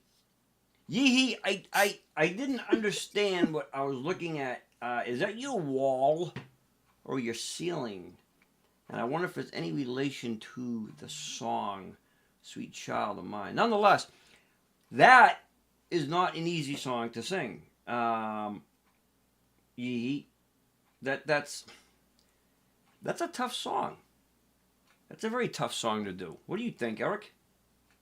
I think it's an incredibly difficult song. I've tried to sing it a couple of times and I cannot. I would actually have to become a castrati in order to sing that song. And I think that ship sailed a long time ago. I can't pull that off. So I really admire people that do. That's a very hard song to sing and to pull it off and make it believable. And wow, this artist did an exceptional job. What a great job that Yee-Hee did on this. Is Yee-Hee very young? They've got a lovely, youthful sounding voice.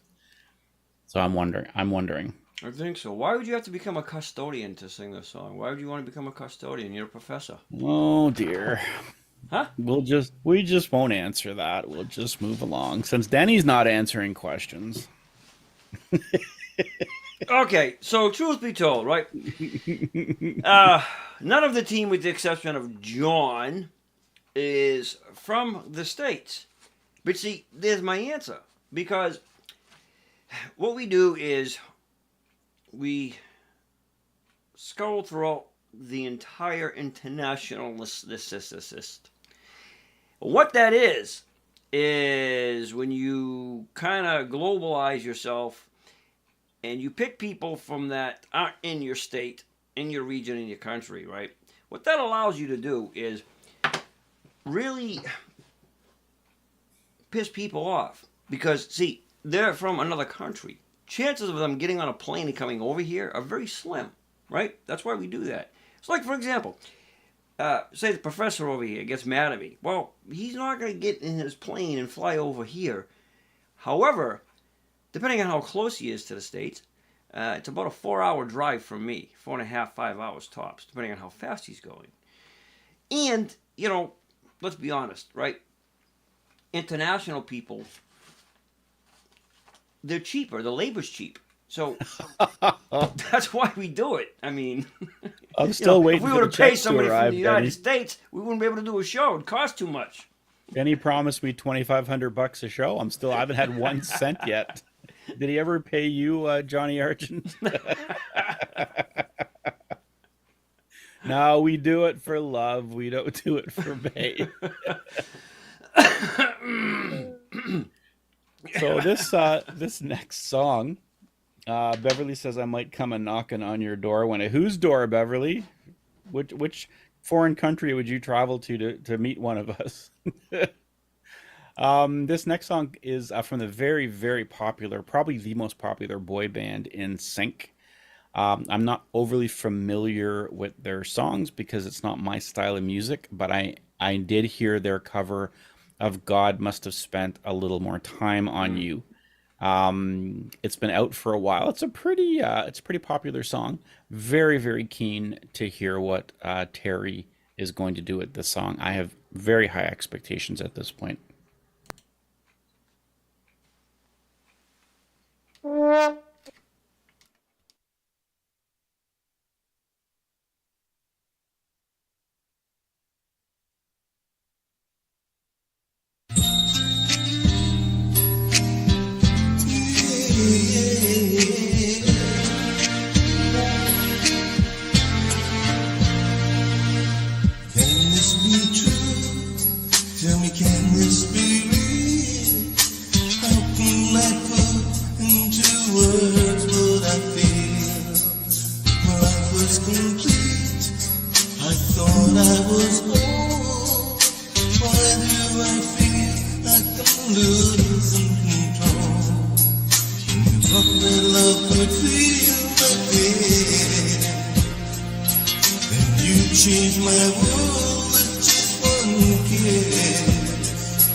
Another beautiful job. Old school boy band right there. NSYNC, and I heard they're making a comeback tour.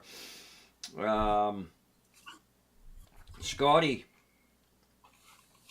good job. They must be in on their that, man. 50s now. Is it really the time for an NSYNC comeback? Well, I think a lot of those older groups are doing that, Eric. Which, you know, I mean, Scotty did a good job with that, man. Especially That was when beautiful. the Absolutely stunning. I'm so blown backup away. vocals come in. You were right in harmony with them. I thought it was very nice. NSYNC, Scotty, they actually have, I seen a thing a while back, a couple months ago. There was 2 or 3 of them, Eric. There was NSYNC, Boys to Men, which haven't been in the circuit for I don't know how long now. The Backdoor and Boys. then another one, I forget. Don't forget the Backdoor Boys. Who was it? The Backdoor Boys. Oh, the Backdoor Boys. Backdoor Boys.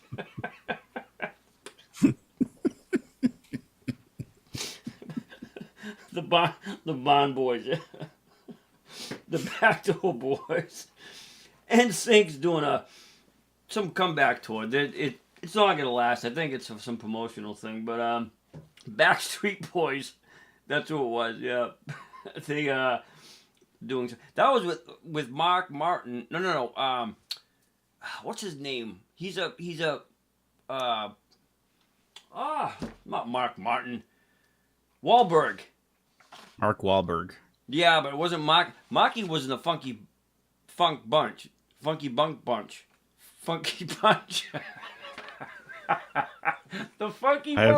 The Bunchy Funk. I crack myself up all the time because I'm not funny. I can't even think of the freaking name. Mark Wahlberg, the Funky Bunch. Beverly's accusing us both of being rude. I'm not entirely sure why. Ooh. I don't know whatever assumptions Beverly's making, but I don't think we're being rude. No, not rude at all. We were trying to, he just lived down the street. Yeah, but that's our point, though, is that these older boy bands, right, these groups, like me personally, I loved Boys to Men. I thought out of any male vocal group like that, right, Boys to Men, man, could they harmonize those boys. I'll tell you what, they were just amazing. Boys to Men. Unbelievable. By far. I think they were quite impressive. I think that for young people to have that discipline, it was never really my kind of music, but I was impressed with their technical skill. We had a question that was asked from our good pal Dennis Shepard. Dennis said, Eric and Denny, a question for both of you. What do you think is a good mix when the singer and the music are even, or the music is a bit lower, or the singer is slightly lower than the music? So you're talking about, Dennis, you're talking about the pitch or the sound. Like, what do you, can you just be a little bit more specific? I know what he's talking about. When you have, so when you're recording, if your main voice, your vocal, is louder than the actual audio, or if the audio is louder than the actual vocal, right? If I believe that's what you're asking, Dennis, and my personal opinion is I like to have my voice a little bit louder than the actual music. It's a tough thing, right? Because on Singsnap, for instance, if the blending options, as you know, as good as they are, sometimes it's tough, and that's why you have to go back and re-edit, or however they do it now. But I prefer to have my vocal just a little bit above the music. But Dennis, really, it depends too.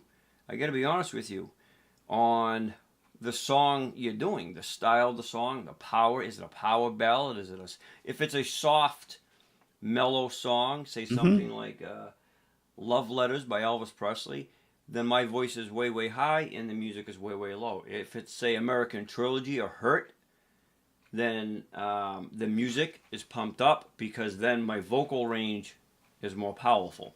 So I guess it's really preference. Well, I'm going to say something you'll rarely hear me say. I agree with you, Denny. Oh, thank you, Eric. I agree with you. That's a very good. That's a very good analysis of that situation. I think it's very song dependent. I wish that Singsnap had better controls. I wish that there was more to experiment with. I wish they could provide us with more options in terms of controls, because you could record a song and then change the levels, which we can't always do very reliably. So maybe that's something moving forward. Maybe, that's something we could suggest to them to give us more virtual controls over our songs so that we can mix just a little bit better. But I think you can experiment. Yes, and when we have our interview with Novella, which, by the way, I have an email. I bet it's from Novella. I have to check that. But we're gonna ask her that. We're gonna be tough on Novella, right? We're just gonna hammer down on her. You can be tough if you want. I think she's a sweetheart. Wonderful. She's such a sweetheart. She is a sweetheart. I'm looking forward to her being on the show, and I'm looking forward to getting to know a little bit more about her. She is a fellow Canadian as well. Oh, well, there we go. And speaking about vocals and music, the mix, this next gentleman, Eric, is one I mentioned in the beginning of the show, that he reminded me of an artist, how back then when they were doing the vibrato and they, bring it from the diaphragm, a lot of them back then would make or use the upper body motion, right, to express or to really bring out. And this next gentleman right here, this is Tony, and he's All or Nothing at All. This is from Frank Sinatra, and you know exactly what I'm talking about. Tony does a really good job on this. So Tony, here you are, All or Nothing at All, Frank Sinatra.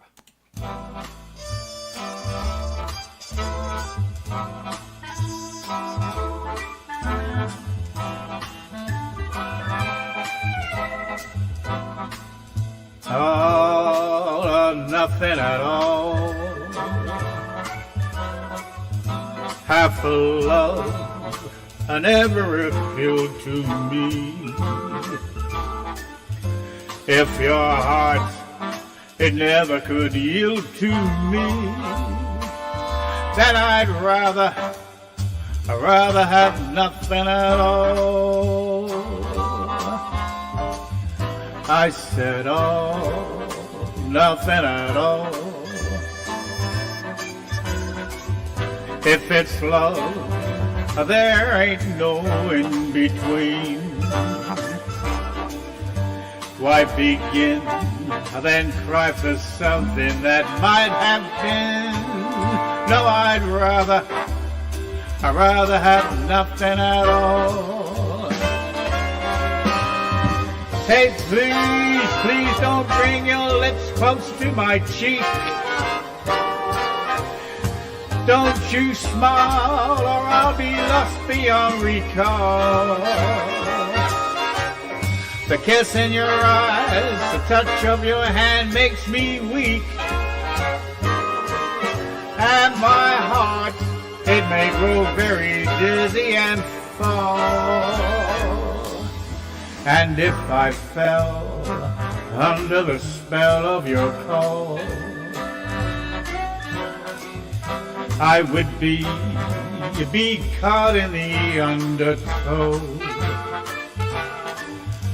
Well, you see, I've got to say no, no, no, all or nothing at all.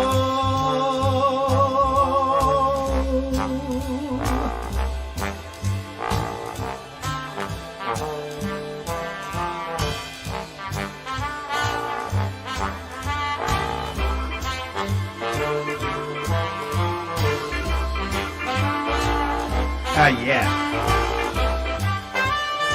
Come on. It's a bad turn.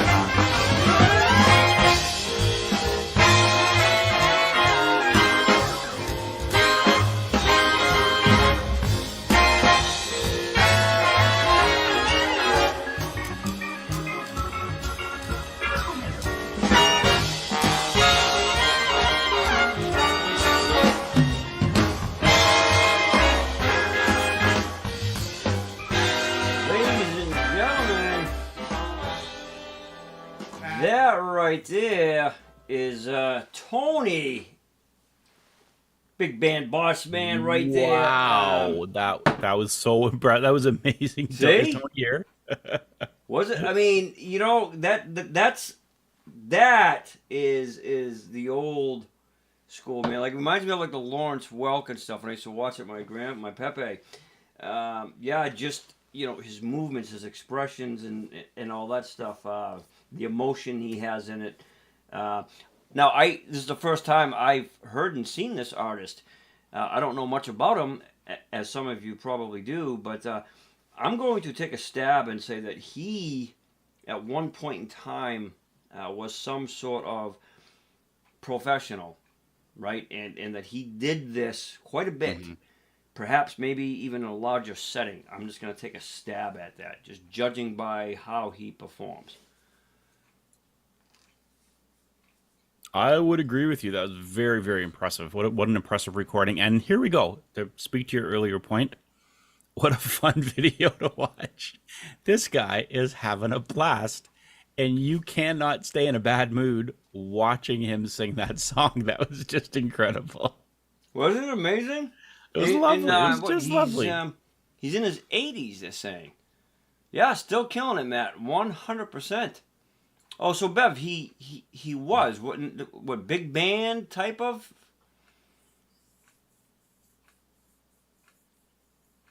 Yeah, Lois, definitely a lot of charisma. I agree. Yeah, that was Eric, just speaking incredible. about charisma, it is getting to that time. We have our last two featured artistes, ladies and gentlemen.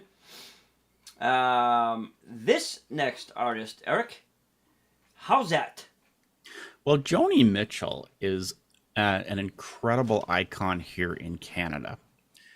And she has had such a stellar career. I can think off the top of my head at least 5 current singers that were inspired by Joni Mitchell.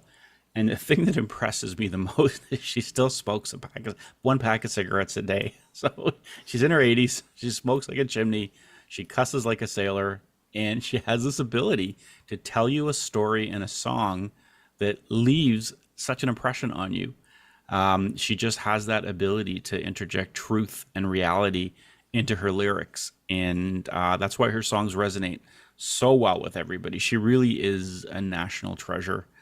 So I have not heard How's That's version of this amazing song, this well-known and very popular song.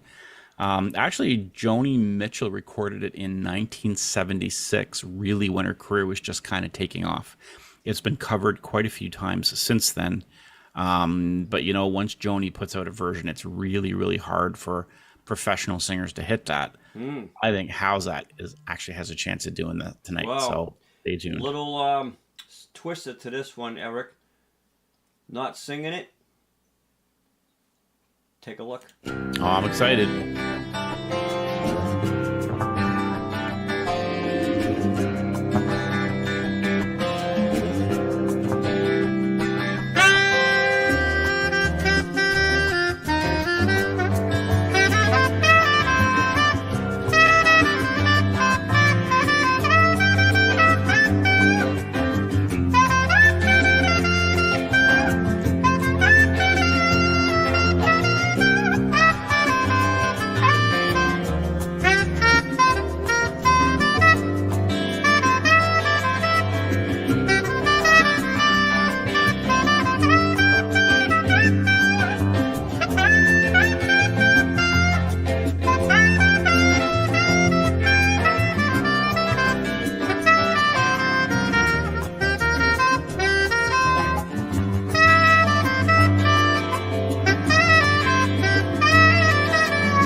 Ladies and gentlemen, right there.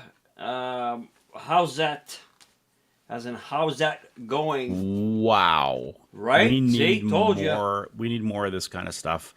And again, I'm going to say it again. This guy is having a blast playing that instrument. Look at him. He's having a great time. We're having a great time watching him. That was brilliant. Whoever picked him out, was that you, Beverly? I believe it was, Beverly, you yes. the one? Good catch. That was stunning. We need more like that. We need more, step outside our usual, the little box that we're in, and let's see more of that kind of stuff. That was really great. Yeah, check out. That's why we send the links. And for those of you who are new with us tonight, we thank you and welcome. Glad you guys are having a great time. Please don't mind the co-host. You can ignore that portion of the show and focus on me. That's really where the importance comes in. Because people from Canada, that side, we have them here for, like you have a paperweight on your desk. It's just there. Domestic labor. You pay us in maple syrup. Maple syrup, yeah. Now I get this terrible tickle in my throat. Great job. I love sax. I really love sax. I love the brass. I heard it in Vegas one time. Billy DeRoe, sax tenor, formerly Oak Ridge Boys for 15 years. Good friend of mine. I did some shows with him in Vegas after he left the Oak Ridge Boys. But good job. Yeah, it was just exceptional. That was really wonderful. Our final Eric, song we of the are night. down to our last, but not We are least. down to our last song. That's right. Interesting fact about this last song, Denny. I thought this last song was horrible. I thought that this next artist really could have stepped it up a bit. But, I mean... But Denny, I was sober when I listened to him, so I actually think it's a pretty good song. I think he did a great job. Interesting point. The song that we all know, the version that we know, originally came out in 1909, which is amazing because that's the year that Denny was born. So Denny has a personal connection to this song. They both came out at the same time. My personal favorite of all the versions of this is the Roger Whittaker version. It's so orchestral and it's just so impressive. But I know that Yo Billy Bob is going to impress us, the hell out of us all, with his version of the song. So here we go, 12 Days of Christmas by Yo Billy Bob, who's our very own Bill Bartlett.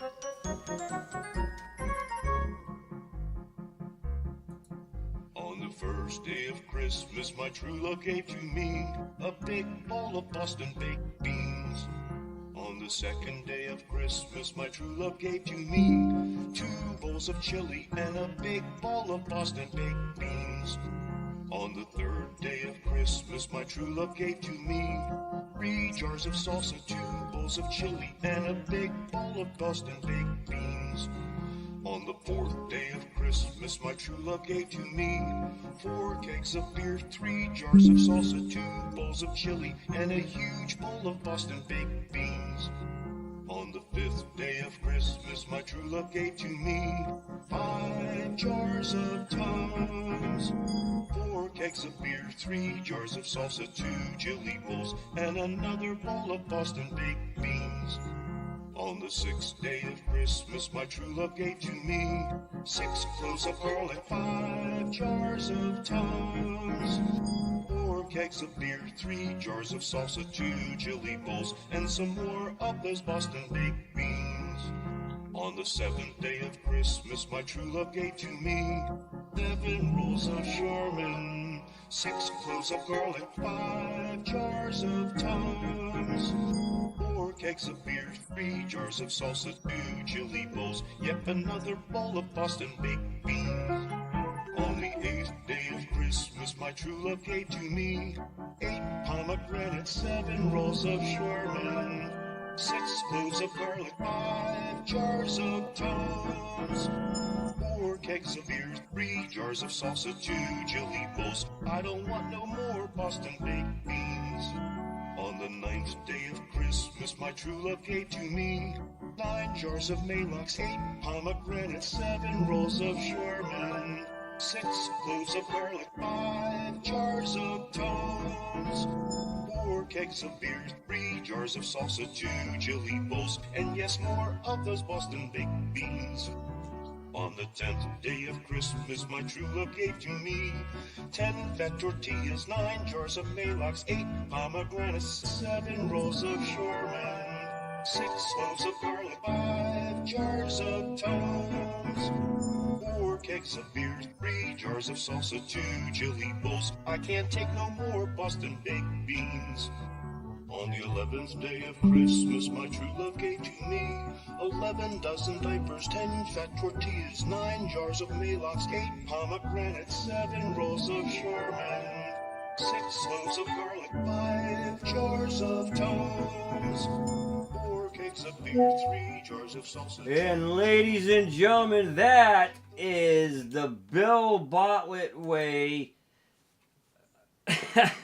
The old Billy Bob, Bill Bartlett. Yeah, Bill, I don't know why that came out low like that, because when I was recording it, like all the others, they were all set to that specific volume default that I have it set to. That was weird. I don't know why yours in particular did that.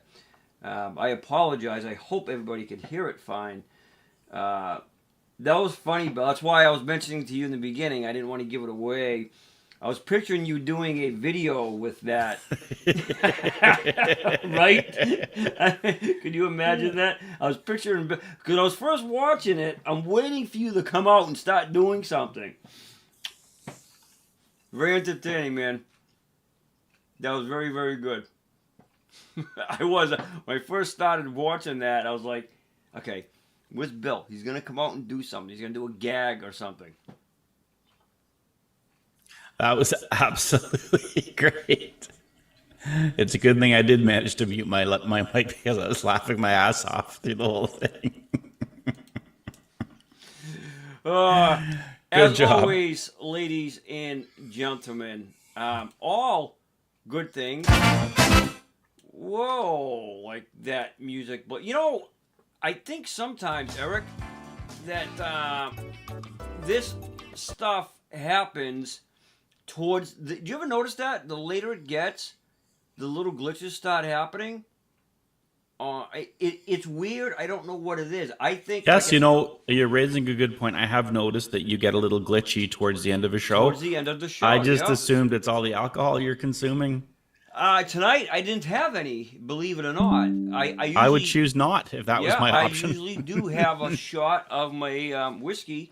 Tonight I chose not to because I'm eating Halls and I don't want to mix the two. But yeah, and I think that's all the congestion from all this new traffic that we're getting on the internet. So just in case you're wondering, Denny and I actually really like each other. We're very good friends. So like, man, they hate each other. We're so comfortable with each other. We can pick on each other endlessly. Right. I can say very nasty things about Big Johnny Argent too, and he gives it right back. So don't ever think that any of this is serious. Oh God, no, absolutely no. Hey guys, don't forget. Oh, so announcement. Eric, speaking of acting. All right, will not be here next Friday. He has a really, really exciting part that he was offered. So Eric is going to take that. I would have been disappointed had he not. So we wish him the best on his gig next Friday. I have a very, very small part that will probably end up on the cutting room floor, and I'm not allowed to tell anybody about it, which is a very standard thing for these kinds of situations, as anybody who's ever had a bit part in a movie will tell you. But I just, having worked with this director already once before, I've just come away with a whole new respect for the porn industry. So I'm interested. I'll share all the information with you when the movie comes out. It's actually it's not a porn, unfortunately. Danny's like cracking up. I'm trying to set them off on a nice voice. I'll tell you more about it when I can. I'm just not allowed to. But for now, ladies and gentlemen, thank you all so very much. Truly from our hearts, especially mine, as everybody knows. I love every single one of you. I thank Eric for taking his time to be with us, for co-hosting. Big shout outs to the rest of everybody out there. Tess as well, Jude, John, Bev, all you guys. Love you all very much. And of course, our so loving, faithful members, we thank you. For now, ladies and gentlemen, I am Denny Cool, along with co-host Eric and Gang, John, Bev, Jude, and Argent. Wishing everybody an awesome weekend. And guys, please be kind to others. Be kind to yourself. Never ever miss a show. Subscribe, share, and until we all sing again, guys, God bless you. Stay happy, have a fantastic weekend. A royal wave. Royal wave. Take care.